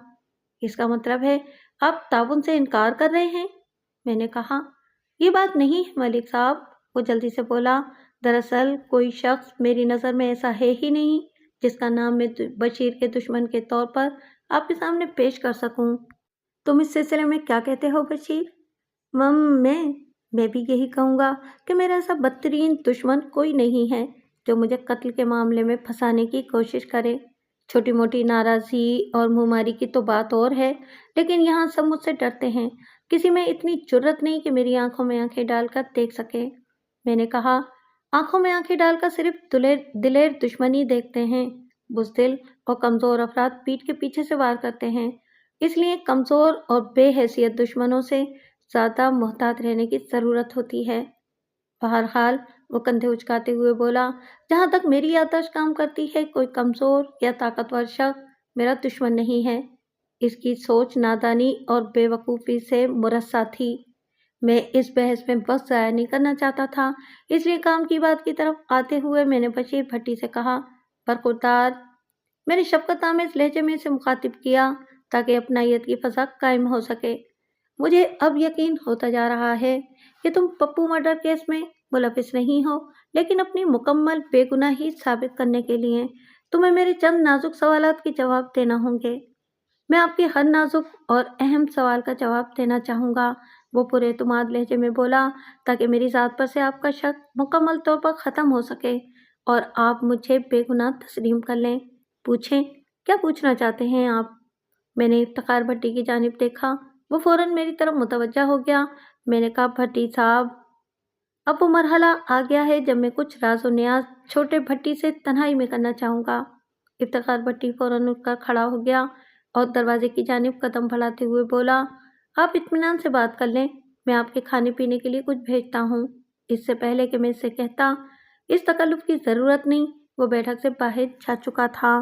मैं बशीर भट्टी की तरफ मुतवज्जा हो गया। बरखुरदार, अब किसी किस्म की दरोगोई से काम लेने की कोशिश न करना, वरना मामला गड़बड़ हो जाएगा। मैंने पहले भी गलत बयानी से काम नहीं लिया थानेदार साहब। ये तो बहुत अच्छी बात है, और तुम्हारे हक में जाती है। وہ ایک پولیس افسر سے اپنی تعریف سن کر خوش ہو گیا۔ میں نے اس سے پوچھا، کیا تمہیں بھی ایسا محسوس ہوتا ہے کہ ہم پہلے بھی کہیں مل چکے ہیں؟ وہ کچھ دیر سوچنے کے بعد بولا، نہیں جناب، میں ایسا محسوس نہیں کرتا، آج ہم پہلی مرتبہ ملے ہیں۔ مگر مجھے تو ایسا محسوس ہو رہا ہے۔ میں نے کہا، پھر تو آپ کو یہ بھی پتا ہوگا کہ ہم پہلے کب اور کہاں مل چکے ہیں؟ یہی تو یاد نہیں آ رہا برخوردار، میں نے پیشانی مسلتے ہوئے کہا۔ بشیر بھٹی نے کچھ نہیں کہا۔ میں نے پوچھا، کیا تم جانتے ہو کہ مقتول پپو کون تھا؟ ایک لمحے کے لیے اس کا چہرہ متغیر ہوا، لیکن پھر اس نے سنبھالا لے لیا اور ٹھہرے ہوئے لہجے میں جواب دیا، وہ احمد آباد میں رہنے والے ایک شخص سکندر علی کا اکلوتا بیٹا تھا۔ کیا وہ صرف سکندر علی کا بیٹا تھا؟ کیا مطلب ہے آپ کا؟ اس نے الٹا مجھ سے سوال کر دیا۔ میں نے اپنے بات کی وضاحت کرتے ہوئے کہا، سکندر علی تو اس کا باپ تھا، پپو کسی ماں کا بیٹا بھی تو تھا۔ ظاہر جناب، ہر بچے کی کوئی نہ کوئی ماں تو ہوتی ہی ہے جو اسے جنم دیتی ہے، وہ فلسفیانہ انداز میں بولا۔ پپو کی بھی کوئی ماں ضرور ہوگی۔ کوئی ماں ضرور ہوگی؟ میں نے اس کے الفاظ دہرائے۔ تم اتنی زیادہ اجنبیت کا مظاہرہ کیوں کر رہے ہو بشیر بھٹی؟ آپ کہنا کیا چاہتے ہیں تھانے دار صاحب؟ میں کہنا نہیں بلکہ پوچھنا چاہتا ہوں کہ کیا تم پپو کی ماں سے واقف نہیں ہو؟ میں نے سنسناتے ہوئے لہجے میں کہا، وہ تو شادی سے پہلے تمہارے کنگنی والا ہی میں رہتی تھی اور شادی کے بعد بھی سال 6 مہینے میں احمد آباد سے یہاں آتی رہتی ہے۔ مگر آپ مجھے یہ سب کیوں بتا رہے ہیں؟ وہ چس پس ہوتے ہوئے بولا۔ میں نے قدرے سخت لہجے میں کہا، بشیر بھٹی، میں تمہیں پہلے ہی تنبیہ کر چکا ہوں کہ اب کسی قسم کے جھوٹ کا سہارا نہیں لینا۔ تم پپو کی ماں بشرا کو اچھی طرح جانتے ہو۔ ایک لمحے کے توقف سے میں نے اضافہ کیا، میں پوری چھان بین کے بعد ہی کسی شخص کو ٹارگٹ بناتا ہوں۔ تمہارے اور بشرا کے معاملے میں نے مکمل تحقیق کر لی ہے۔ بشرا تم سے شدید محبت کرتی تھی، مگر تمہاری ناپاک خواہشات کی تکمیل کے لیے وہ تیار نہیں ہوئی۔ نتیجے میں تم نے اس سے رخ پھیر لیا اور وہ بیاہ کر احمد آباد چلی گئی۔ اس شادی میں بٹا سٹا بھی ایک دباؤ کی صورت میں موجود تھا۔ کیا میں غلط کہہ رہا ہوں؟ آپ بڑی حد تک درست کہہ رہے ہیں جناب، وہ سنجیدہ لہجے میں بولا۔ بشرا جیسی بے وقوف عورت میں نے کہیں بھی نہیں دیکھی۔ میں نے اسے یکسر نظر انداز کر دیا تھا، مگر شادی کے بعد بھی اسے جب موقع ملا مجھے دیکھنے ضرور آتی تھی اور تمہیں تحفہ بھی تو دیتی تھی۔ میں نے لقمہ دیا، کبھی بوسکی کا کڑا ہوا ریشمی رومال اور کبھی… میں نے دانستہ جملہ ادھورا چھوڑ دیا۔ وہ میز پر رکھے بوسکی کے رومال کی طرف دیکھ کر خجالت محسوس کرنے لگا۔ میں نے کہا، یہ تتلی اور بی بی والا رومال بشرا ہی نے تمہیں کاڑ کر دیا تھا نا؟ اس کے پاس انکار کی کوئی گنجائش نہیں تھی۔ ندامت آمیز لہجے میں بولا، ہاں تھانے دار صاحب، یہ رومال بشرا ہی نے 2 ماہ پہلے مجھے دیا تھا اور بتایا تھا کہ بی بی سے مراد بشرا اور بشیر ہے۔ آپ یقین جانیں، مجھے 450 روپے کے کھو جانے کا اتنا افسوس نہیں تھا جتنا اس رومال کی گمشدگی کا تھا۔ اس کا مطلب ہے تم بھی اسے چاہنے لگے ہو؟ آپ اسے چاہت نہیں کہہ سکتے، وہ عجیب سے لہجے میں بولا۔ سچی بات تو یہ ہے کہ میں نے اپنے دل میں بشرا کے لیے کبھی وہ جذبات محسوس ہی نہیں کیے جسے محبت یا عشق کا نام دیا جا سکتا ہو۔ ایک لمحے کو رک کر اس نے کہا، البتہ مجھے بشرا کی دیوانگی اور احمقانہ لگاؤ پر ہمیشہ افسوس ہوتا رہتا ہے۔ میں اس کوڑ فطرت شخص کو عشق و محبت پر کوئی لیکچر دینے کا ہرگز ارادہ نہیں رکھتا تھا۔ چنانچہ بات کو اصل موضوع کی طرف لاتے ہوئے کہا، اب میرے ایک آخری سوال کا جواب دے دو۔ وہ ہمتاً خوش ہو گیا۔ میں نے ابھی تک اسے پپو کے پوسٹ مارٹم کی رپورٹ کے بارے میں کچھ نہیں بتایا تھا۔ میں نے اسے پوچھا، ذرا سوچ کر بتاؤ، 6 جون کی رات 8 اور 10 بجے کے درمیان تم کہاں تھے؟ اچھی طرح غور کرنے کے بعد جواب دینا۔ اگر تم نے اس سوال کے جواب میں غلط بیانی کی تو برے پھنسو گے، اور ہاں یہ بھی یاد رکھو، اگر تم نے بار بار بیان بدلا تو پھر بھی تمہاری ہی مصیبت ہوگی۔ وہ چند لمحے غور کرتا رہا اور پھر سوالیہ انداز میں میری طرف دیکھتے ہوئے بولا، 6 جون وہی تاریخ ہے نا جب پپو کو قتل کیا گیا تھا؟ ہاں ہاں بالکل وہی تاریخ ہے، میں نے کہا۔ ہمیں 7 جون کی صبح اس واردات کی اطلاع دی گئی تھی۔ دیر محمد کمہار نے سب سے پہلے جھاڑیوں میں پپو کی بے حرمت لاش دیکھی تھی۔ خدا کا شکر ہے، وہ چھت کی طرف دیکھتے ہوئے بولا، ورنہ پتہ نہیں آپ کو مجھ پر شک ختم بھی ہوتا یا نہیں۔ تم کس بات کے لیے خدا کا شکر ادا کر رہے ہو؟ وہ بولا، वैसे तो किसी भी बात पर खुदा का शुक्र अदा किया जा सकता है, मगर मैं इस वक्त खास तौर पर इसलिए खुदा का शुक्र अदा कर रहा हूँ कि 6 जून की सुबह से लेकर 7 जून की शाम तक मैं कंगनी वाला में बल्कि गुजरान वाला ही में नहीं था। तो फिर तुम इस दौरान में कहाँ थे? मैंने ताज्जुब से पूछा। मैं 6 जून की सुबह गोयनकी गया था, उसने बताया, और 7 जून की शाम वहां से वापस आया था। मैंने पूछा, तुम्हारे बयान की तस्दीक किस तरह होगी? वो बोला, इस बात की तस्दीक तो अब्बा जी ही कर देंगे कि मैं 6 जून सुबह से 7 जून की शाम तक कंगनी वाला में नहीं था। एक लम्हे की तवक्कुफ से उसने इजाफा किया, और अगर आप गोयनकी में मेरी मौजूदगी का पता चलाना चाहते हैं तो मैं वहाँ के चौधरी इश्तियाक का एड्रेस आपको लिखवा देता हूँ। आप इससे मेरे बारे में पूछ सकते हैं, लेकिन इस सिलसिले में मैं आपसे एक गुजारिश करूँगा। वो क्या भाई? मैंने पूछा। वो बोला, आप गोयनकी में चौधरी इश्तियाक के डेरे पर जो भी पूछगछ करेंगे, इसका जिक्र आप अब्बा जी से नहीं करेंगे। क्यों भाई? मैंने हैरत भरे लहजे में कहा। क्या तुम लोग चौधरी इश्तियाक के डेरे पर बम वगैरह बनाते हो?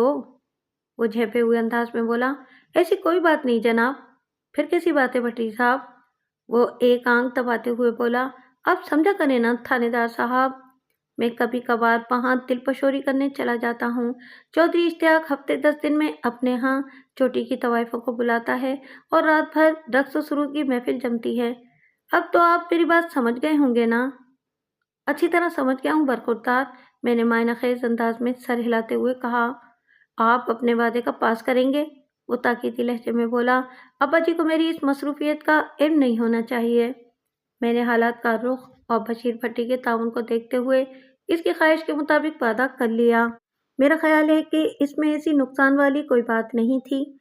ताहम मैंने वार्निंग देने वाले अंदाज में से कहा, ये मत समझना कि मैं चौधरी इश्तियाक से वहाँ तुम्हारी मौजूदगी के बारे में दरियाफ्त नहीं करूँगा। आप पूरी तरह अपनी तसल्ली कर लें जनाब, वो मजबूत लहजे में बोला। मैंने जब किसी किस्म की गलत बयानी से काम ही नहीं लिया तो फिर मुझे डरने की क्या ज़रूरत है? मैं किसी भी तौर पर पप्पू मर्डर केस में मुलविस नहीं हूँ। आप गोयनकी ज़रूर जाएं ताकि आपको मेरी बेगुनाही का यकीन आ जाए। इस रात जब हम वापस थाने पहुंचे तो 12:30 बज रहे थे। एएसआई को मैंने अगले दिन की छुट्टी दे दी और खुद आराम करने के लिए अपने सरकारी क्वार्टर में चला गया। आइंदा 3 रोज में मैंने कामों की और गोयनकी बंदे भेजकर बशीर भट्टी के बयान की तस्दीक करा ली। बशीर अय्याश तबे और शौकीन मिजाज जरूर था, ताहम वकुआ के वक्त वो जाए वारदा से बहुत दूर गोयनकी में चौधरी इश्तियाक के डेरे पर मौजूद था। कामों की आड़ती परवेज चीमा ने इस बात की भी तस्दीक की कि बशीर का बटवा चोरी हो गया था। बशीर ने इस वाक़ये के बाद परवेज चीमा को अपनी जेब कटने की कहानी सुनाई थी।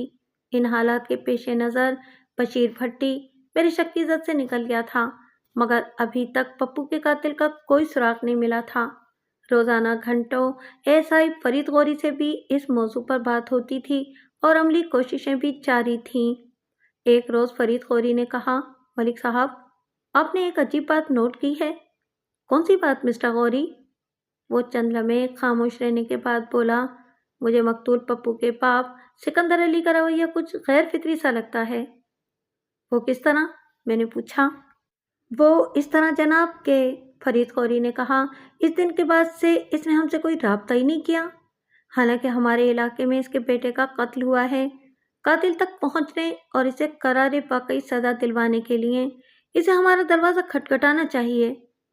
मैं तुम्हारी बात से इत्तेफाक तो करता हूँ फरीद, मैंने कहा, मगर इस सिलसिले में कुछ कोताही हमारी भी है। हमारी क्या कोताही है मलिक साहब? मैंने कहा, सिकंदर अली का घर तो मातमकदा बना हुआ होगा। ये तो हमारा फर्ज बनता था कि खुद वहाँ पहुँचकर हालात का जायज़ा लें। तो फिर क्या इरादा है? फरीद गौरी ने कहा, कल अहमदाबाद का चक्कर लगाएं। मुमकिन है कि कोई मुफीद बात मालूम हो जाए। मैंने कहा, ठीक है, कल हम अहमदाबाद जाएंगे। अगले रोज़ हस्बे प्रोग्राम में एएसआई फरीद गौरी के साथ एक बेडफोर्ड बस में सवार होकर अहमदाबाद की तरफ जा रहा था। ये बस गुजरानवाला से वाइंडू तक जाती थी और अहमदाबाद के अंदर से होकर गुजरती थी। इस बस में सफ़र करने का एक फ़ायदा ये था कि बस स्टॉप से सिकंदर अली के घर जाने तक हमें पैदल न चलना पड़ता और ये बस हमारे थाने के सामने से ही मिल जाती थी। हमारी दस्तक के जवाब में दरवाज़ा सिकंदर अली की बीवी बुशरा बेगम ने खोला। सिकंदर अली इस वक्त घर में नहीं था। बुशरा ने हमें बैठक में बिठाया। हमारे दरमियान पप्पू के मुतवक्के कातिल के बारे में बातें होने लगी। इस दौरान में बशीर भट्टी भी ज़ेरे बहस आया, लेकिन मैंने तमाम गुफ्तगू के दौरान में ये बात ख़ास तौर पर नोट की कि बुशरा अपने दिल में बशीर के लिए अच्छे जज्बात रखती थी। मैंने घुमा फिरा के मुख्तलिफ अंदाज में ऐसे सवालात किए जिनसे इनके किसी दुश्मन का सुराग मिल सके, मगर कामयाबी हासिल नहीं हुई। हमें वहाँ बैठे हुए तकरीबन आधा घंटा गुजर चुका था कि एक अजीब बात हुई। इस वक्त तक सिकंदर अली घर वापस नहीं आया था। बुशरा ने चौंकने वाले अंदाज में एएसआई के हाथ की तरफ इशारा किया और चीख से मुशाबह लहजे में बोली, यह आपके पास कहाँ से आ गई? बुशरा के इस सवाल पर मैंने और फरीद खोरी ने बैक-वक्त इस तरफ देखा जिधर बुशरा अपनी उंगली से इशारा कर रही थी। मैंने देखा एएसआई के एक उंगली में चांदी की एक अंगूठी नजर आ रही थी जिसमें जर्द अकीक चढ़ा हुआ था। मैंने इससे पहले फरीद के हाथ में यह अंगूठी कभी नहीं देखी थी। बुशरा ने दोबारा इस्तफसार किया, यह अंगूठी आपको कहाँ से मिली है जनाब? अब मैंने भी एएसआई से यही सवाल किया। बोलते क्यों नहीं फरीद? बुशरा की बात का जवाब दो। मैंने पहले तो तुम्हारे पास कभी ये अंगूठी नहीं देखी। एएसआई ने बताया, यह अंगूठी आज सुबह मैंने कांस्टेबल आरिफ से ली है। उसने अपने हाथों में पहन रखी थी। मैंने मांगी तो उसने मुझे दे दी। मुझे ये अंगूठी पसंद आ गई थी, इसलिए मैंने अपनी उंगली में पहन ली। मैंने बुशरा को मुखातिब करते हुए सवाल किया, तुम इस अंगूठी के बारे में इतनी शिद्दत से क्यों इस्तफसार कर रही हो? मैं इसलिए पूछ रही हूँ कि यह अंगूठी तो सिकंदर अली की है। बुशरा ने जवाब दिया, जब से पप्पू को वो सानिहा पेश आया है मैंने इसके हाथ में ये अंगूठी नहीं देखी। कई मरतबा इससे पूछ भी चुकी हूँ, वो हर मरतबा यही जवाब देता है कि अंगूठी कहीं गुम हो गई है। सूरत हाल अचानक ड्रामाई रंग इख्तियार कर गई थी। जो अंगूठी सिकंदर अली की मिल्कियत थी वो कांस्टेबल आरिफ के पास किस तरह पहुंच गई, ये बात समझ में नहीं आ रही थी। इस बात का जवाब कांस्टेबल आरिफ ही दे सकता था। ताहम मैंने एक मरतबा बुशरा से भी तस्दीक करना ज़रूरी समझा। मैंने कहा, बुशरा, क्या तुम्हें यकीन है कि ये वही अंगूठी है जो सिकंदर अली के पास होती थी? मुझे अच्छी तरह यकीन है, वो पूरे वसूख से बोली। मैं इस अंगूठी को लाखों अंगूठियों में शनाख्त कर सकती हूँ। मैंने उठते हुए कहा, हम दोबारा आएंगे। तुम वादा करो जब तक हम यहाँ न पहुँच जाएं तुम सिकंदर अली से इस गुमशुदा अंगूठी का जिक्र नहीं करोगी। ये बहुत ज़रूरी है। तो मेरी बात समझ रही हो ना? उसने इस बात में सर हिलाया। हम कुछ ही देर बाद अपने थाने में मौजूद थे। मैंने फौरन कांस्टेबल आरिफ को अपने कमरे में बुला लिया और अंगूठी के हवाले से इस पर सवालात की बौछार कर दी। वो बेचारा पहले तो बौखला गया, फिर इसने सब कुछ सच सच बता दिया। मुझे ये अंगूठी उस रोज़ जाए बकुआ से मिली थी और ये झाड़ियों में फंसी हुई थी। मुझे याद आया कि 7 जून की सुबह हमारे साथ जो कांस्टेबल जाए बकुआ पर गए थे, इनमें एक नवाज अली और दूसरा मोहम्मद आरिफ था। बादशाह यही दोनों कांस्टेबल पप्पू की लाश के साथ सरकारी अस्पताल भी गए थे। इस केस की तमाम गुमशुदा कड़ियाँ जैसे एकदम आपस में मिल गई थीं। ये बात पाए सबूत को पहुंच गई थी कि इस रोज़ सिकंदर अली जाए बकुआ पर मौजूद था। ये एक खौफनाक इंकिशाफ था और इससे भी ज़्यादा खौफनाक सवाल ये था कि क्या सिकंदर अली खुद ही अपने बेटे का कातिल था? मैंने आरिफ से मज़ीद पूछगछ आइंदा के लिए मौकूफ़ कर दी और एएसआई के साथ दोबारा ऐमनाबाद पहुंच गया। इस वक्त तक सिकंदर अली घर आ चुका था। बुशरा ने अक्लमंदी का मुजाहरा करते हुए सिकंदर अली को हमारी आमद के बारे में कुछ नहीं बताया था। हमारी दस्तक पर दरवाज़ा बुशरा ने खोला तो उसके अक़ब में सिकंदर अली की झलक भी दिखाई दी। हम पर नज़र पड़ते ही उसके मुंह से पुलिस का लफ्ज़ निकला और वह घर के अंदरूनी हिस्से की जानिब भागा। ये चोर की दाढ़ी में तिनके वाली बात थी। इससे मेरे शक को तक़वियत मिली। मैंने थोड़ी भाग दौड़ के बाद एएसआई की मदद से सिकंदर अली को गिरफ्तार कर लिया। वो हमारी हिरासत में बहुत तड़पा मचला, लेकिन जब मैंने उससे उसकी अंगूठी के बारे में इस्तफसार किया तो उसके चेहरे पर सरसों खिल उठी। वो नहीब सी आवाज़ में मिनमिनाया, तो गोया आपको सब कुछ पता चल गया है। ये गोया उसके जुर्म का इब्तिदाई इकरार था। हम इसे अपने साथ थाने ले आए।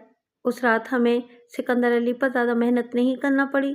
थोड़ी सी कोशिश ने उसे एतराफ़ जुर्म पर मजबूर कर दिया। इसने पुलिस की हिरासत में जो इकबाली बयान दिया, इसका खुलासा कुछ इस तरह था।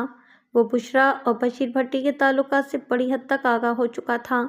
जब उसे मालूम हुआ कि बुशरा शादी से पहले ही बशीर को पसंद करती थी और अब भी मौका महल देखते हुए उससे मिलती रहती है, उस वक्त तक बहुत देर हो चुकी थी।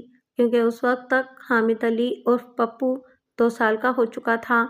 जब एक मौके पर सिकंदर को बशीर भट्टी को देखने का इत्तेफाक हुआ तो उसके तन बदन में आग सी लग गई।